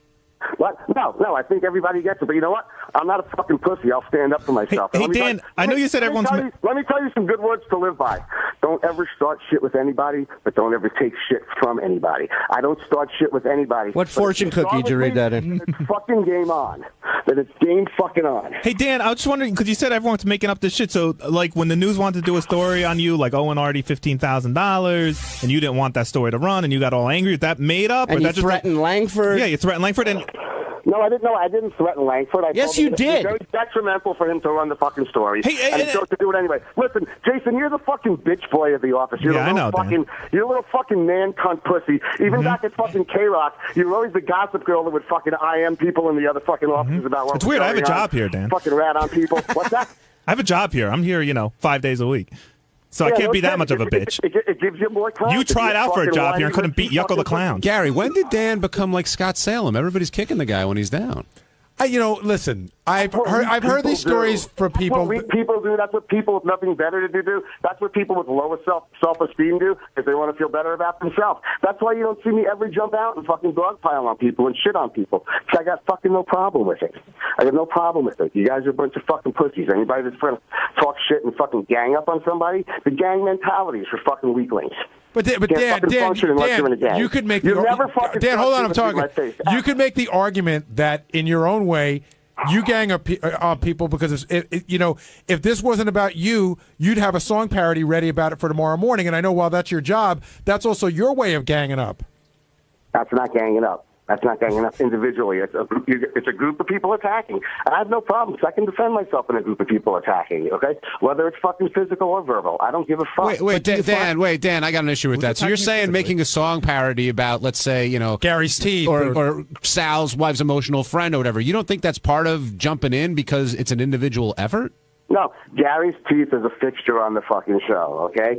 Okay, so that's not, it's something that he's accepted. I didn't make a single song about Sal's wife because I was respectful about that. The same way as I didn't make any fucking songs about Artie being on drugs because I'm respectful of certain things. When something is an established fucking topic on the show, then I'll make it a song. But I'm never going to fucking drive a nail on somebody if I think it's going to hurt. You're going to make a song about the hotel thing, man? What's that? You can make a song about this hotel thing? What hotel thing? Your hotel thing. Tully in New York City, you're on the wrap-up show. Yeah, I went to the airport. I put my suitcase down. The lady looked at me and said, "It's 100 fucking pounds." Tully, go ahead. Where's that fucking clown? No, I was just trying to think how many people have been at a Shuley show and said to the guy next to him, "Hey, who wrote this shit?" Well, it wasn't my show, but Dan was on the show. It was a show that Levy and I were doing, and Dan was up there sucking the life out of the room, and the guy asked who wrote his material. Hey, Shuey, let's just go to a club together in New York City any fucking night. We'll Any day of the week. Is this going to be like? Hold on, guys. Is this going to be like 8 Mile for comedy? Comedy Showdown. Let's do it. Same fucking 20 minutes. Let's go to the Showtime at the Apollo. I'll do a set there. Yo, Gary, hold on, Dan. That's a fair challenge. Let them go ahead. Totally agree. Anytime. Let's get an audience and see how they react. I have to tell you, I've never seen your comedy, and I'm not giving you any shit. The only thing is I know that you don't have as much experience as Shuley, so I would think it would be more difficult for you, but I've never seen you. No problem. We just go to a random comedy room, not packed with Stern fans, not packed with any And friends. can I tell you something? The last time I saw Dan perform, I even complimented him on a bit that he did that I actually thought was really funny, and I told him about it, the one about your dad that you did, about your Jewish father, and I even complimented him about that. But, of course, you know, because it was to my face, Julie. You're not looking me in the face right now. I just complimented you now on it, douchebag. Open your move the hair out of your fucking ears and listen to what I'm saying. I just complimented you on it on the air like I did to your face. And if you were standing in the studio right now, I'd tell you that you're an unfunny scumbag to your face today, like I did on the air. Hey, can we do the challenge, Dan? I'll give you the opportunity to do that in person any fucking time. Can we do the challenge tonight, Dan? Tonight I'm busy. I'm sorry, unless you want to do it after 10 o'clock. Well, that's usually when people go to a comedy club. Shirley, could you do the challenge tonight? If we call found Caroline's, I'll set Well, up don't if say. you Let's not say. Let's find Oh, another all right. place. Okay. But again, Shirley, the way to do it is unadvertised, without stacking the room with people, non-stern fan, regular crowd. How many minutes? Dan, how many minutes each? How is he stack? How would he be stacking the room with people? You're on the show. Shuli's on the show. I mean, do you think Shuli gets an advantage Gary, there? I say 10 minutes each because 10 minutes you could pack in your best stuff. Right, 10 minutes each. No Stern stuff at all. Just No straight up audience stand-up. at all. Just I mean, why stand-up. wouldn't you advertise your comedy That's every show, Benji. Yeah. What kind of logic is that? No, he's saying he wants a fair audience. He wants to take the trial to another city. No, he's got a point. He does have a point about that. Yeah, I know. I'm in. So they're going to walk up and they're going to people who have no predisposition to the show. You don't have to announce it. You just walk up to a club and let's see what happens. I could laugh for 20 minutes straight at your fucking Elliot Offen impression. I could laugh for fucking 10 minutes straight at your Bobcat Goldthwait impression because I'm old enough to fucking remember who he is. But if we just go into a regular fucking room, okay, where people aren't going to fucking know Elliot, they're not going to know the other stuff, and you just do your regular material, the stuff that I love. The That's fucking fine, Dan. Whatever you say. Just make Whatever hold you on. say. Just make Dan. Hold on. Dan. Stop talking. Jesus. Just make no Stern Show references. That's fine. I'm fine with that. I've been doing. I did stand up long before I started working here, and I got unlike and Dan has a lot of material that has nothing to do with the show as well. So I'm more than happy. All right. I'm more than happy to do that. 10 minutes. No Stern Show references at a site you guys agree on. This is like 3 o'clock. We don't know if it'll be tonight, but whenever we do it, make sure TV knows about it because I want it taped and I want audio for the show. And if Dan loses, he cuts his ponytail off. How's that? So what does Shuli have to offer? He's going to grow hair if he fucking loses? I'll shave my ass hair. No, Dan, if you lose, you fess up that everything you said, every dispute you've had with all these so-called lies is truthful. You admit. None of them are truthful, so I'm not going to fucking lie, and I'm not going to fucking lie under any circumstance. And I wouldn't want him to do that. Let me tell you something. In my defense, if I take my best 10 minutes, and even if it kills, if you put it on TV, my whoever loses, the only 10 good minutes I have. Whoever loses has to kiss the head of my cock. Actually, boy, that's really gay. No, for you. the foreskin, Sal's a winner no matter what. With the foreskin over it. You have to kiss my foreskin. Okay. All right. Sal, whoever loses has to kiss my foreskin. Boy, Sal wants some guys Sal, on his cock so bad. I don't care that it's Dan or Shuli. Why would you want a guy to kiss your penis? Because it's disgusting, and I won't bathe for 2 days, and it'll smell like everything is like a twat rash.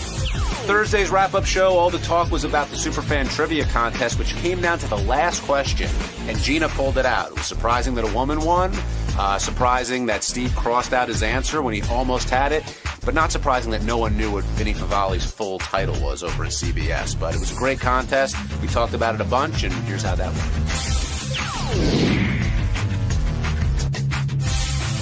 The Superfan Trivia Contest that was won by Gina, who it really came down to the last question, Gary, and she stuck with her answer, and I feel bad for Steve, who came in second place because he had it and then he just let it go. Yeah, we should point out that when you see it on Howard TV, I have a monitor in my office. So when people were writing down the answers to their questions, the camera sort of pans across so you could see what everybody's doing. So I could see the answers that people wrote down before they revealed them. And Steve had written down the correct answer. And then Howard said, Matt, what do you have? And Matt, who was his competitor next to him, held up his answer. While he was holding up his answer, Steve, out of the clear blue sky, abruptly just scribbled off the right answer and put in the wrong answer. And Artie and I and Robin, we all saw it on our monitors, and we were like, what are you doing? But you can't yell it out because that's the contest. You got to go with your gut in those situations, I guess. And something overcame Steve. He thought differently, and it cost him. It cost him the big prize. Should have read the book Blink, where they tell you to go with your gut reaction. But what did you think of today's contestants? They were all really good. I could tell that, what was the guy from Boston's name again? Matt. I could tell that Matt was going to have Matt was at a disadvantage just because of his age. You know, it's just one of those things where you really have to have been listening to the show for a long time to run the gamut. But for a guy his age, I thought he knew a lot. He did very well. And I thought the questions, they didn't go far necessarily that far back in Stern Show history. I mean, there was a question about Java and a couple others, but I thought he did well. But Steve and Gina both, hey, they know their stuff. I thought Steve was a slam dunk when I saw him in the green room. I had played him, I think, on Stump the Buoy, Beat the Buoy, and I beat him, but he was really, really good. But she was great. God bless her, man. She really kicked ass. And I've heard through people who work on the show here, I guess she's sort of in the inner circle of some of the Whack Pack and the Killers of Comedy. They say that her and her husband are like the nicest people you'll ever meet. Oh, good for her. Congratulations, Gina. Were you surprised that a woman took home the big prize, Gary? A little bit. I mean, I've met women who are big fans of the show, super fans, but there's just so few of them that, I mean, there are a lot of female fans of the show, but there are very few women who really, really know their stuff. And I just thought that guy, Steve, you know, he had a cockiness to him, and he just looked in a confidence. I thought he was going to be able to pull it off. Now, Matt from Boston said a couple of things I found compelling. One was how the pride he took in heckling Artie and getting Artie to notice him, you know, just being acknowledged. Do you encounter that as well? Like somebody, if they can get you to react to a Baba Booey, you know, the pride they take in annoying you in some instances? I guess. I mean, I only see the part where I'm annoyed. I don't know the pride that they take. I don't know if they go home and, you know, brag to their family. I think one of the most annoying ones, you know, I get it all the time, and sometimes it's a term of endearment, and sometimes people say it with like a thickness to it. They're like, "Hey, what's up, Baba Booey?" And you know, you could tell it's like that. But one of the most annoying ones is when I first moved up to Connecticut. I was in the supermarket, and the guy got on the speaker, and he's like, Baba Booey, third aisle, Baba Booey. And I'm sure he went home and told his whole family, I tormented Baba Booey today. That's so funny. I never heard that. That's very funny. Yeah, it was, and I'm like, I just moved up there, and I was like, God, I'm just trying to get, you know, lettuce and, you know, fucking whatever, avocados, whatever my wife wanted. With the family, or were you by yourself? I was by myself. But that's even weirder because I'm like walking down the aisles, and no one's reacting to it except for me. Like, nobody in the store knows even what that means. No, but the guy who's saying it over the mic sure knows what it means. So proud. So happy. And the other thing Matt said was how big of an Eric the Midget fan is, and he was just thrilled beyond belief to be able to speak to Eric on the phone. How did you think Eric handled those accolades that Matt gave him? Oh, the way he usually does, barely breathing. You know, you could tell, Eric, you're the greatest. I think you're the best. Da da da. 5, 4, 3, 2, 1. The long pause. Good. You know what I mean? Like the guy, he has no feelings. He did apologize to Artie, though. Not to me. He didn't apologize to me. Yeah, I don't think you're getting an apology. Yeah. He did. He should have, you know, listen, he jumped the gun. He crawled all over Artie without having all the facts. That's true. Now, well, I shouldn't say he crawled. He rolled all over Artie without all the facts. Did you think the questions were too easy, too difficult, or just right? It's very difficult for me to judge that because my knowledge, I think, is so extensive that I wonder how much a fan knows. I actually moved some of the questions around. Jason put them together, and I'd taken 2 questions that were in the easy, and I moved them to the medium. But I guess they were sufficient. You know, the way you know you failed on a question is when nobody gets the answer. Mm-hmm. And there was one of those today where no one got the answer. I thought that made it. I mean, it was so. I thought it was calibrated just right, and I think even the fact that there was one thing that everyone missed, I thought it made it kind of interesting. There was, you know, I've been here a long time. There's a couple things I didn't know and a couple things I did. I was impressed. Did you think it was going to come down to knowing Vinny Favali's title in full? I don't know if anyone knows that. That's a great. Even I had everything about it right, except instead of calling him vice president, I called him head. I always call him head of late night programming, CBS East Coast. But now, do we know, is he still that? Because that's what he. Yes. Okay. Yeah, vice president, CBS late night. East Coast. Late night, vice president, late night programming. Isn't it development, or no? CBS East Coast. Late night programming. Yeah. They haven't developed anything in 20 years. The East Coast is a kicker, but Steve, on the East Coast. Well, that was the fun part, yeah, East Coast. Well, Steve, though, almost had it. He just had director instead of VP, and he didn't have CBS, and Gina was close as well, but she didn't have that full title. That was a good question. Yeah, that question was a killer. Were you worried that Howard was going to run out of questions? They kept getting them all right. Well, yeah, John, you and I were in the back. It got to the point where they were getting them right. John and I started trying to come up with some good questions just in case Howard said, what am I going to do? Because I hate it when he says, all right, we have nothing left. Let's just split the money. It's a game. You should have a winner. Yeah, and these guys set the bar really, really high. And again, congratulations to all of them. I know we did it once on the show, but which staff member do you think would have done the best on this quiz today? Me. I really do. I mean, I think I go back the longest way, and I have a good memory about it. And I think, in fact, there was one question in there, and it was the only one I didn't know. It was one that we didn't use.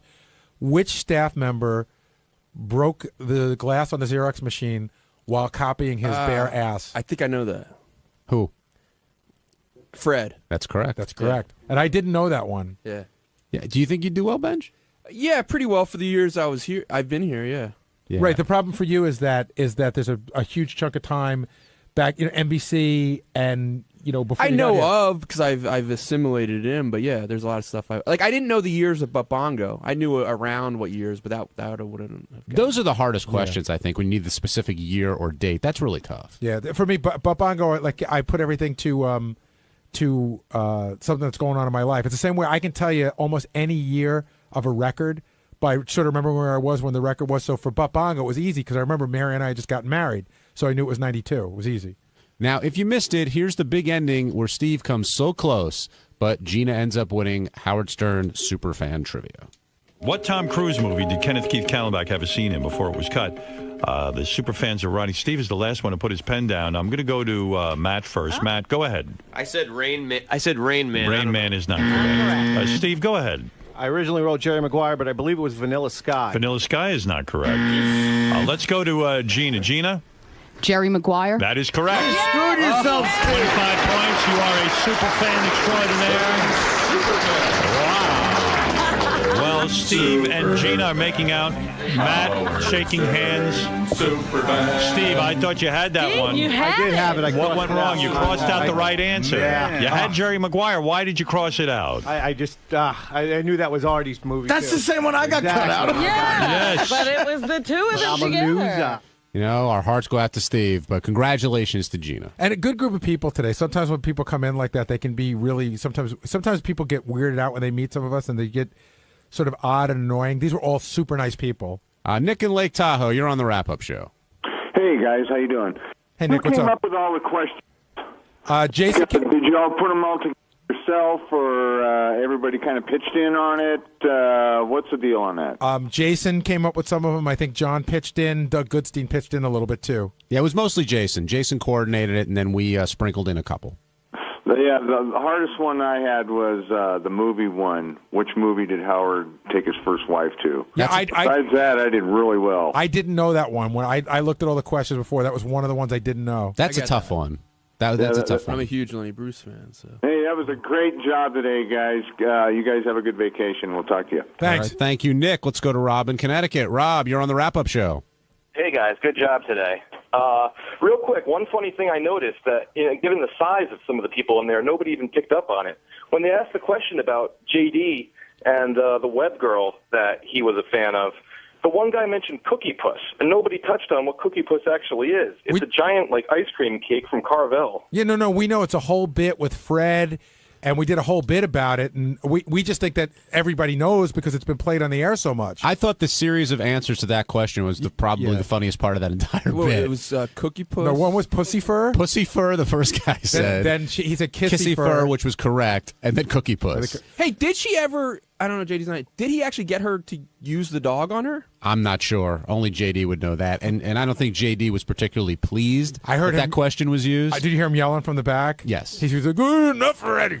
I think as different questions went by, a lot of people yelled when it was their question. How did you react about the 80 blowjob? I just said it's all for the show and moved on, even though I never claimed that.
Medicated Pete is a 34-year-old guy, never had a girlfriend. He's my intern. He's on Tourette's.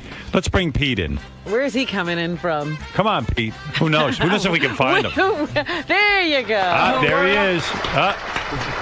Medicated Pete. How you What's going doing? on, guys? Take a look at the girls. Don't look down He's at the floor. looking down. Poor Pete. He's so shy. What's up, guys? Hi, Pete. That's right, girls. Say hi to Pete. There what's he going on? is. Pete. What's up, man?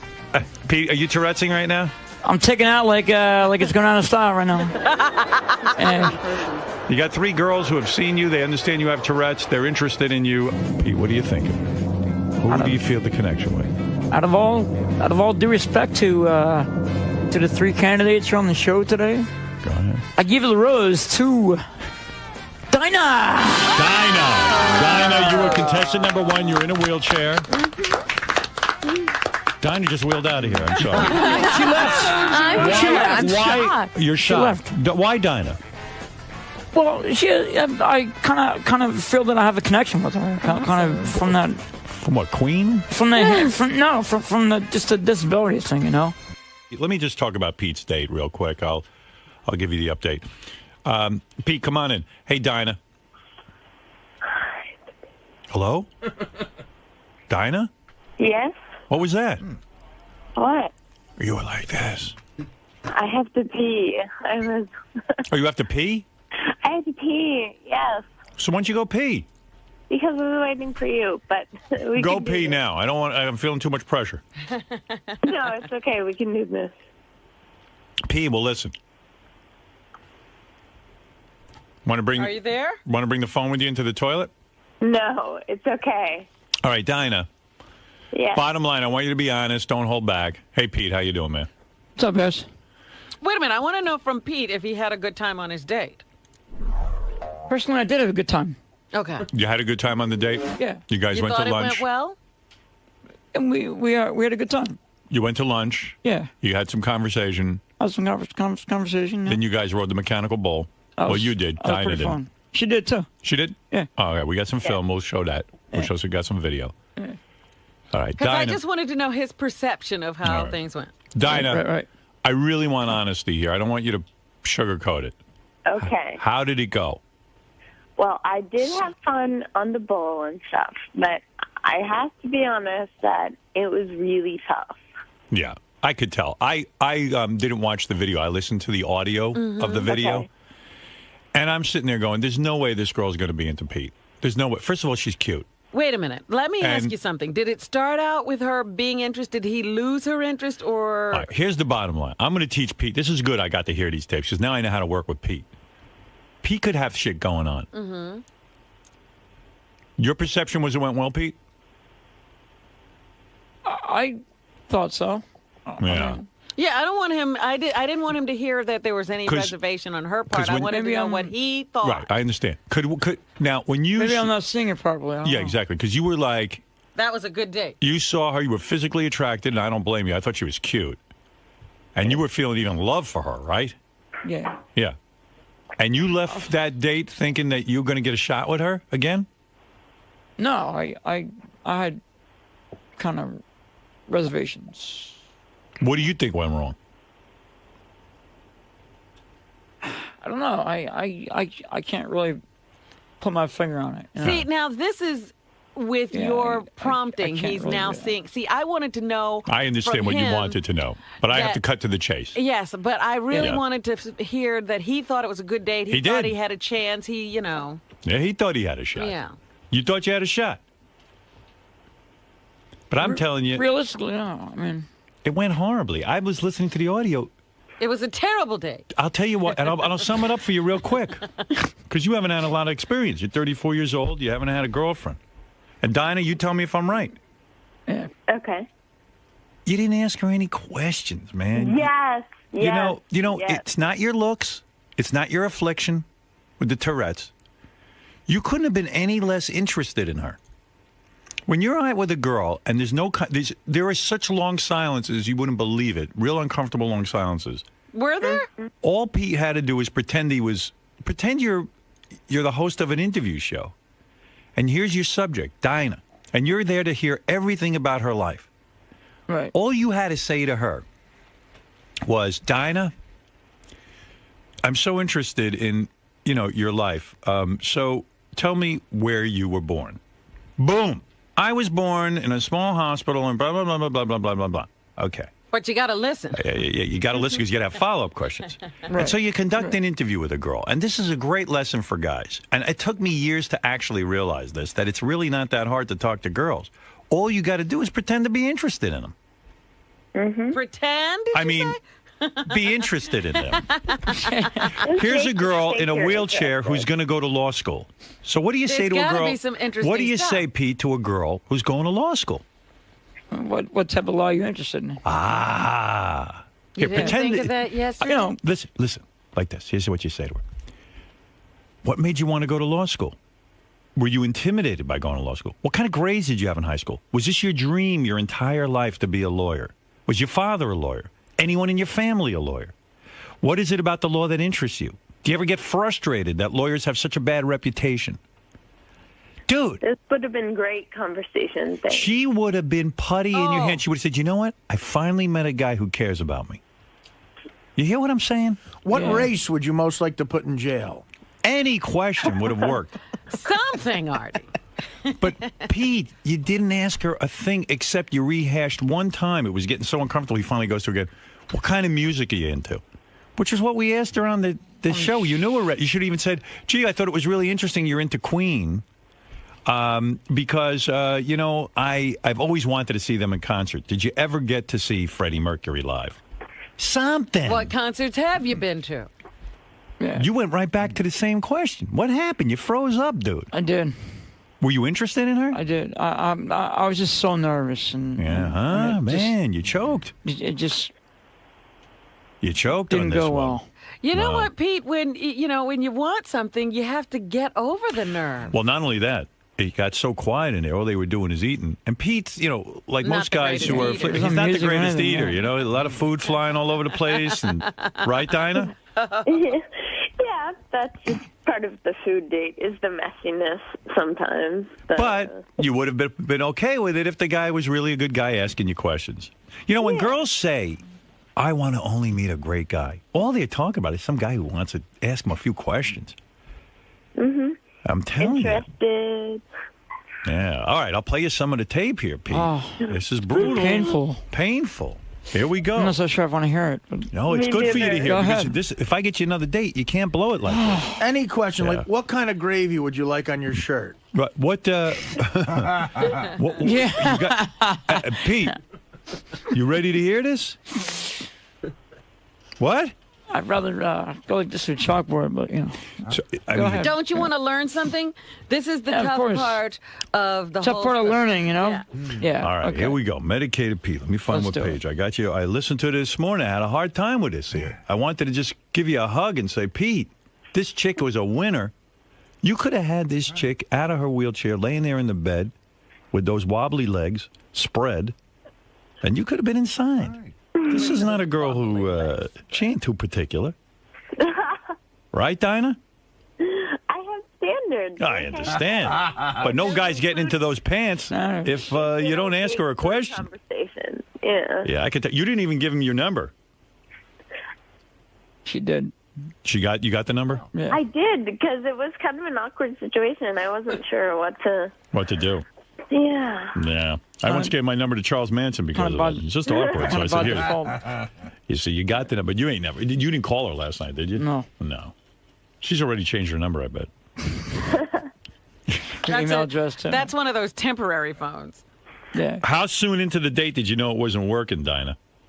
Well, I mean, at first I was hoping that I could get him to talk a little more, but I don't know, as we kind of walked over there and it was really quiet, I kind of got the hint that, like, oh, wow, I don't know what to do with this. It was But weird. Dinah, couldn't you help him at all? Could No, you she just- tried. You'll hear the tape. She Yeah, tries. she She tried. really tried. Yeah. Oh, dear. And, hey, I was leaving work. I saw Pete crouched down in the hall with his head down, and Dinah's sitting next to him, and he wasn't saying anything to her. I knew there was going to be trouble. Head down. I should have pulled you aside right then and there, Pete. Right? I should have given you a lecture on how to I was handle getting it. kind of nervous. Is that what happened? Yeah. What are you so nervous about? Because I didn't, I don't know. You thought she was out of your league? No. With the, I don't know. Well, Pete, when What do you you've mean been you don't sitting know? at home thinking about, girls, you've been dying to have a date, right? Haven't you rehearsed this in your brain a million times? Let me ask one question. Yeah. What happened? What do you mean you got nervous? Well, it probably all went back to that staring thing in the hallway Yeah. with the equipment. When you were staring? And I saw you walk by, so I kind of wanted to not rehash that a little bit, What are you talking about, Howard or the girl? Howard. What did I do? I We're didn't talking believe it. about the girl. No. Like I said, it all came back to that staring thing when you were walking down the hall, Yeah. So I was. I don't know what you're talking about. All right, here we go. Here's Medicated Pete's date. But I want to know, didn't you ever think about what a date would be like and what a great date? Obviously You not. were dreaming about a date and... All right, let me get to then the you tape, just blew brother. it. Let me get to... Okay, check this don't audio. rub it in too bad to him. All right, he knows he blew it. I'm explaining it to him. Medicated Pete, here's his date. There's a lot of eating going on. What'd you order, by the way? Hamburger. Hamburger ain't for you on a date. Ooh. What you got to order is a glass of water. Tea. And tea. Tea and water. That's your meal. Not You even should get soup. a pedophore. All right, here we go.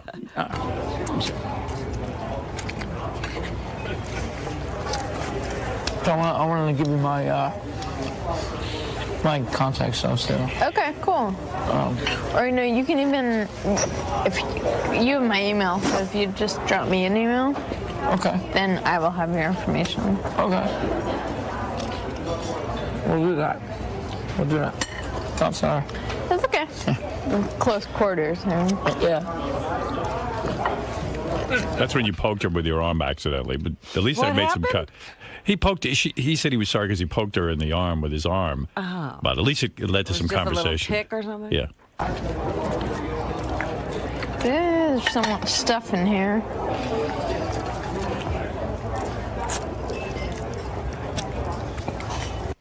So yeah, I mean it was like that. Like she's eating and trying to get something. So here's some more. Hey, Howard. Yeah.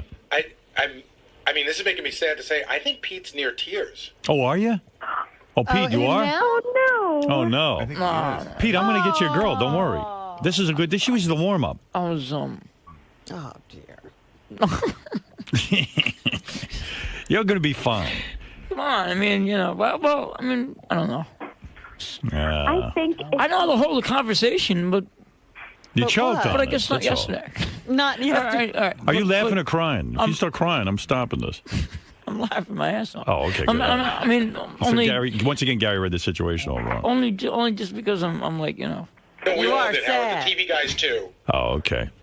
Well, I'll stop talking about it. I don't want to make you feel No, bad. I mean, Pete, do you want to learn? I feel better though. I want to learn from this. Come on, Rob. Wouldn't you want to hear every shit date you wanna- get on back on tape? If you want, I'll bring JD in to make you feel better. This is In front good. of millions of He's people. worse on dates than you. This is good though. JD's like this. I've been on dates that make this look like fucking Cinderella and the Same Prince. book.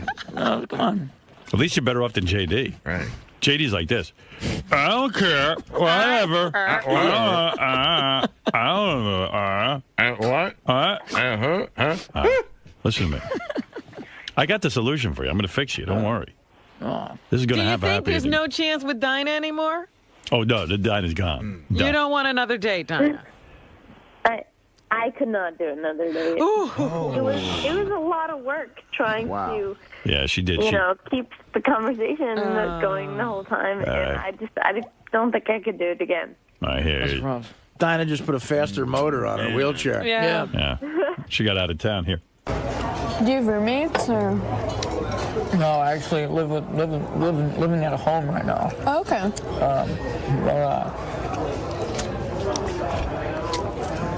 A lot of my classmates, so now that they're going back to school, they live at home, and they always say it like, I'm living at home, but it's like, yeah, but you're saving so much money. I'm so jealous. Yeah. That's yeah. That's a good thing about it, though. Yeah.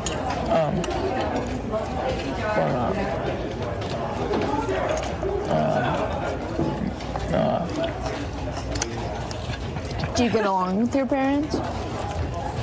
I do. That's good. What? That must have been some burger. Let's put it this way: it ain't. That was tiring listening to it. I want to just go lay on the couch now. It isn't exactly The Bachelor. Oh, Pete, what are you thinking? Listening to myself No, is I actually horrifying. living at home right now. Okay. See, when you look like Brad Pitt, you can talk like this, and you'll be fine. Yeah, the girls can't even hear you. You can get away with it. You can. All right, listen. So, Dinah, I want to thank you. I'm going to now work with Pete a Thanks little for bit. putting up with me, by the way. I think if you worked with him, I don't think it's the Tourette's. I think if you worked with him on some social skills and how to go out on a date and how to talk to somebody, I think that would go a really long way because I think he has something there and he just doesn't really know how to Work it. I know what to do, Dinah, and I want to thank you because actually now I know how to. Pete, I got this all figured out. Don't worry. Well, you're welcome. I'm glad I could help you figure All right. it out. Thanks, Dinah. Thank you. All right, now listen to me.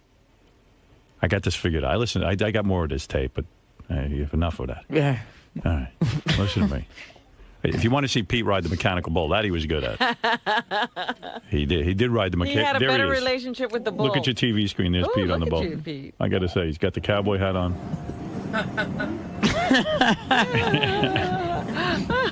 That I got to admit, you did well. There's some place like that in New York.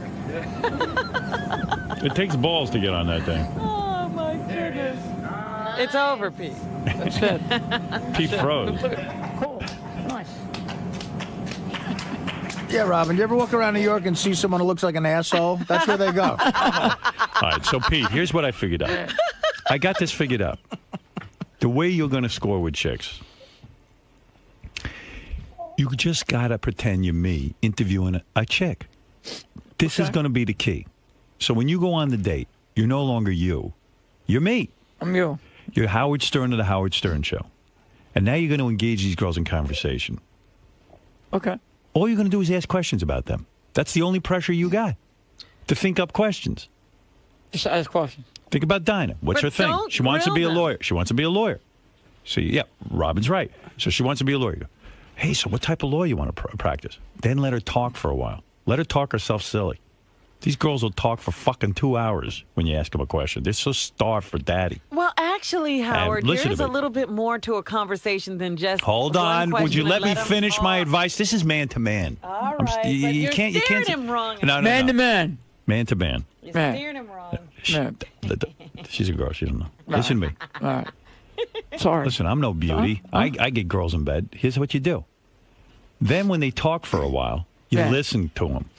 And you pick up on whatever they're saying. And then you ask a follow-up question. So she goes, blah, blah, blah, blah, blah, blah, blah, blah, blah, blah, blah, blah. You don't even have to listen to every word. But you then also all of a want sudden, to you give hear, some information about yourself. Because Yes. there was a thing in the conversation when Dinah's talking to him and she says, where do you live? He could have said, well, where do you live? Do you have In your hell. own place? All right. He never referred back. No, you should have said, can I live with you? Here. So let's listen. I asked Miss Howard TV to hang around. I know you ain't getting her. She's out of your league. She's out of my league. She's out of everyone in this room's league. No one's okay? getting her. No one's getting her unless, I don't know. Unless you're 49 and rich or something. kind of effeminate. Right. She's going to come in. I'm going to ask her to role play. I'm going to say, hey, you're on a date with Pete. Ask her about herself. And stick to that. And then, like Robin says, okay, she says something like, oh, yeah, I once interned for a TV show. Oh, yeah, I really enjoy my internship, you could say. In fact, I work with Scott, the engineer, that Jesus Christ, he's a real bear, to work with. Something. You could throw in something about yourself. Not too much. Yeah. And then get right back to interviewing her. All you got to do is interview these broads, and you will get a girlfriend. You do what we all do. Bash Scott the engineer. Right. Make yourself look better than other guys. I always put down other guys when I'm on a date. I always go, oh, that guy's an asshole, this kind of thing. Oh, yeah, Ganji's fat, sick all the time. Fred doesn't say anything. Benji, I don't know what he does. That kind of stalks thing. people. Yeah. You understand? Oh, Artie's on heroin. Fucking mess. If I even see that a girl's a little bit interested in Artie right away, oh, he's such a mess. I mean, he's involved with that mother and the sister and the heroine. And, Even if there's a chance. Right. Even, yeah. I mean, I'm not going to make any other guy look good. All right. You're God's gift to the world. These girls just don't realize it. Why do you think we're here? Yeah. You understand what I'm saying? I understand. So when she walks in, become a new man. You're on a date with her. Where is that Miss Howard TV? Bring her in here, Ganji. All right? Let's pretend I never interviewed her. I need you to help me with an experiment. Look at this brush off. Yeah, all right. I'm Howard Stern. Well, you're No, you you. don't have to say Right? Don't that. tell the girl you're Howard Stern. She'll have you committed. All right. Her name is, what is your name again, please? Rebby. Rebby. I can't remember. I think it's Reby. Her name's Rebby, Rebecca. I need you to help me with an Reby. experiment. I don't know how much of this you've been listening, okay? Yeah, I have. Okay. I'm trying to train this guy to at least have a conversation with a girl. Okay. All right? You're pretty intimidating, this and that. Would you pretend you're on a date, a dinner date, and he has to talk to you? Sure. All right. Thank you. Okay. Okay. Hey, Pete. Reby, how you doing? Rebby, how are you? You're very beautiful, by the way. Thank you. That's very sweet. You're welcome. So what made you get into this penthouse thing? I've never done Penthouse. All right, give him a chance. He's warming up. This is all new. Go ahead. I've done Playboy though. You which like this whole modeling career then? Yeah. Yeah. Pretty much. What made you want to do it? I thought that modeling was a way to be able to travel. I really like traveling, so. I'm no freaking model, I can tell you that much. So I have to give you credit for that. That's okay. I'm sure we'll have other stuff in common, right? Could be. But what do you like to do? Kind of interesting, you know. I'm kind of a guy who likes to chill out. Go look at sporting events and stuff, and listen to music. Just ask her questions. Now you're getting caught up in you, and that never goes well. Yeah. You have nothing going on. So what do you like musically and stuff? I listen to a lot of classic rock. I like Queen and the Beatles. Let me ask you, why are you always asking about music? Yeah, this is one question. Forget the music. And I know you like YouTube. Listen, I got to play a piece of his date. Hold on a second. I got to interrupt. Listen, again with the music. Every minute with the music. Listen. Yeah. This eating ain't pleasant. He's got to learn how to chew with his mouth closed. Lying So on you the said you were show. into classic rock? What was that? That type of music? I like Queen a lot. I like Talking Heads. Her too. I don't know. I don't think I call myself a classic rock fan, but I don't know. I don't really have genres that I like. I just have like individual. Yeah. You know, but I don't know. Anything you can recommend to listen to? Well, like I said, I'm a big YouTube fan. Oh, so. yeah. So, especially a couple albums. Which ones? Because they have a lot. Yeah. That they've done. All right, listen, that music thing is lame. These chicks don't care what kind of fucking music. Listen, only ask her questions. Stick to that. Now get back to the date. So what do you like to do? Like to hang out and stuff? And I don't usually go out, but I like to go to Giants like games. to drink? Do I? You're not listening. Yeah, you got to let her finish the question. Let her answer and then respond. Yeah. I'm not a big drinker, but I like to go out occasionally. Do you like to drink? I like to go out. Not so much drink, but no. Okay. What Ask her. You ran out of questions, didn't you? what else are you what else are you gonna do? No. Listen. Oh, listen. God. Miss, she's Listen, good. you got to say to her. You could have said to her like this. Ready? Hey, I heard you talking to Howard before. That whole thing with your parents. How do you get along with them after they committed you to a hospital? She'll talk for fucking 20 minutes. That's true. She's waiting on load. She needs someone. Do you think anyone's listening to her? These guys all want to get in her pants. You're listening. And you spoke over a key thing. She said she likes to go to Giants Yeah. games. A hot chick who likes Giants games. Get into... All right, listen to me. We got work to do. Oh, you got to do a lot of rehearsing with Pete. Yeah, you're going to get there. You One were doing rehearsal better. is He was not doing gonna better work. with her than the other date. But it's still like a rat-a-tat-tat. He's just asking questions. Yeah. He doesn't care what she's saying. Ask her how many sacks Tiki Barber had. I was waiting for that. I'm not in the room anymore. I'm going to send you back to your date with her. Okay. This beautiful Rebby. Now, go ahead. So what made you become a Giants chick? Why do you like the Giants? Now, you don't have to sound so angry about it. I was born in New York, and it's my favorite pastime to go to games and stuff. So you just decided to venture out to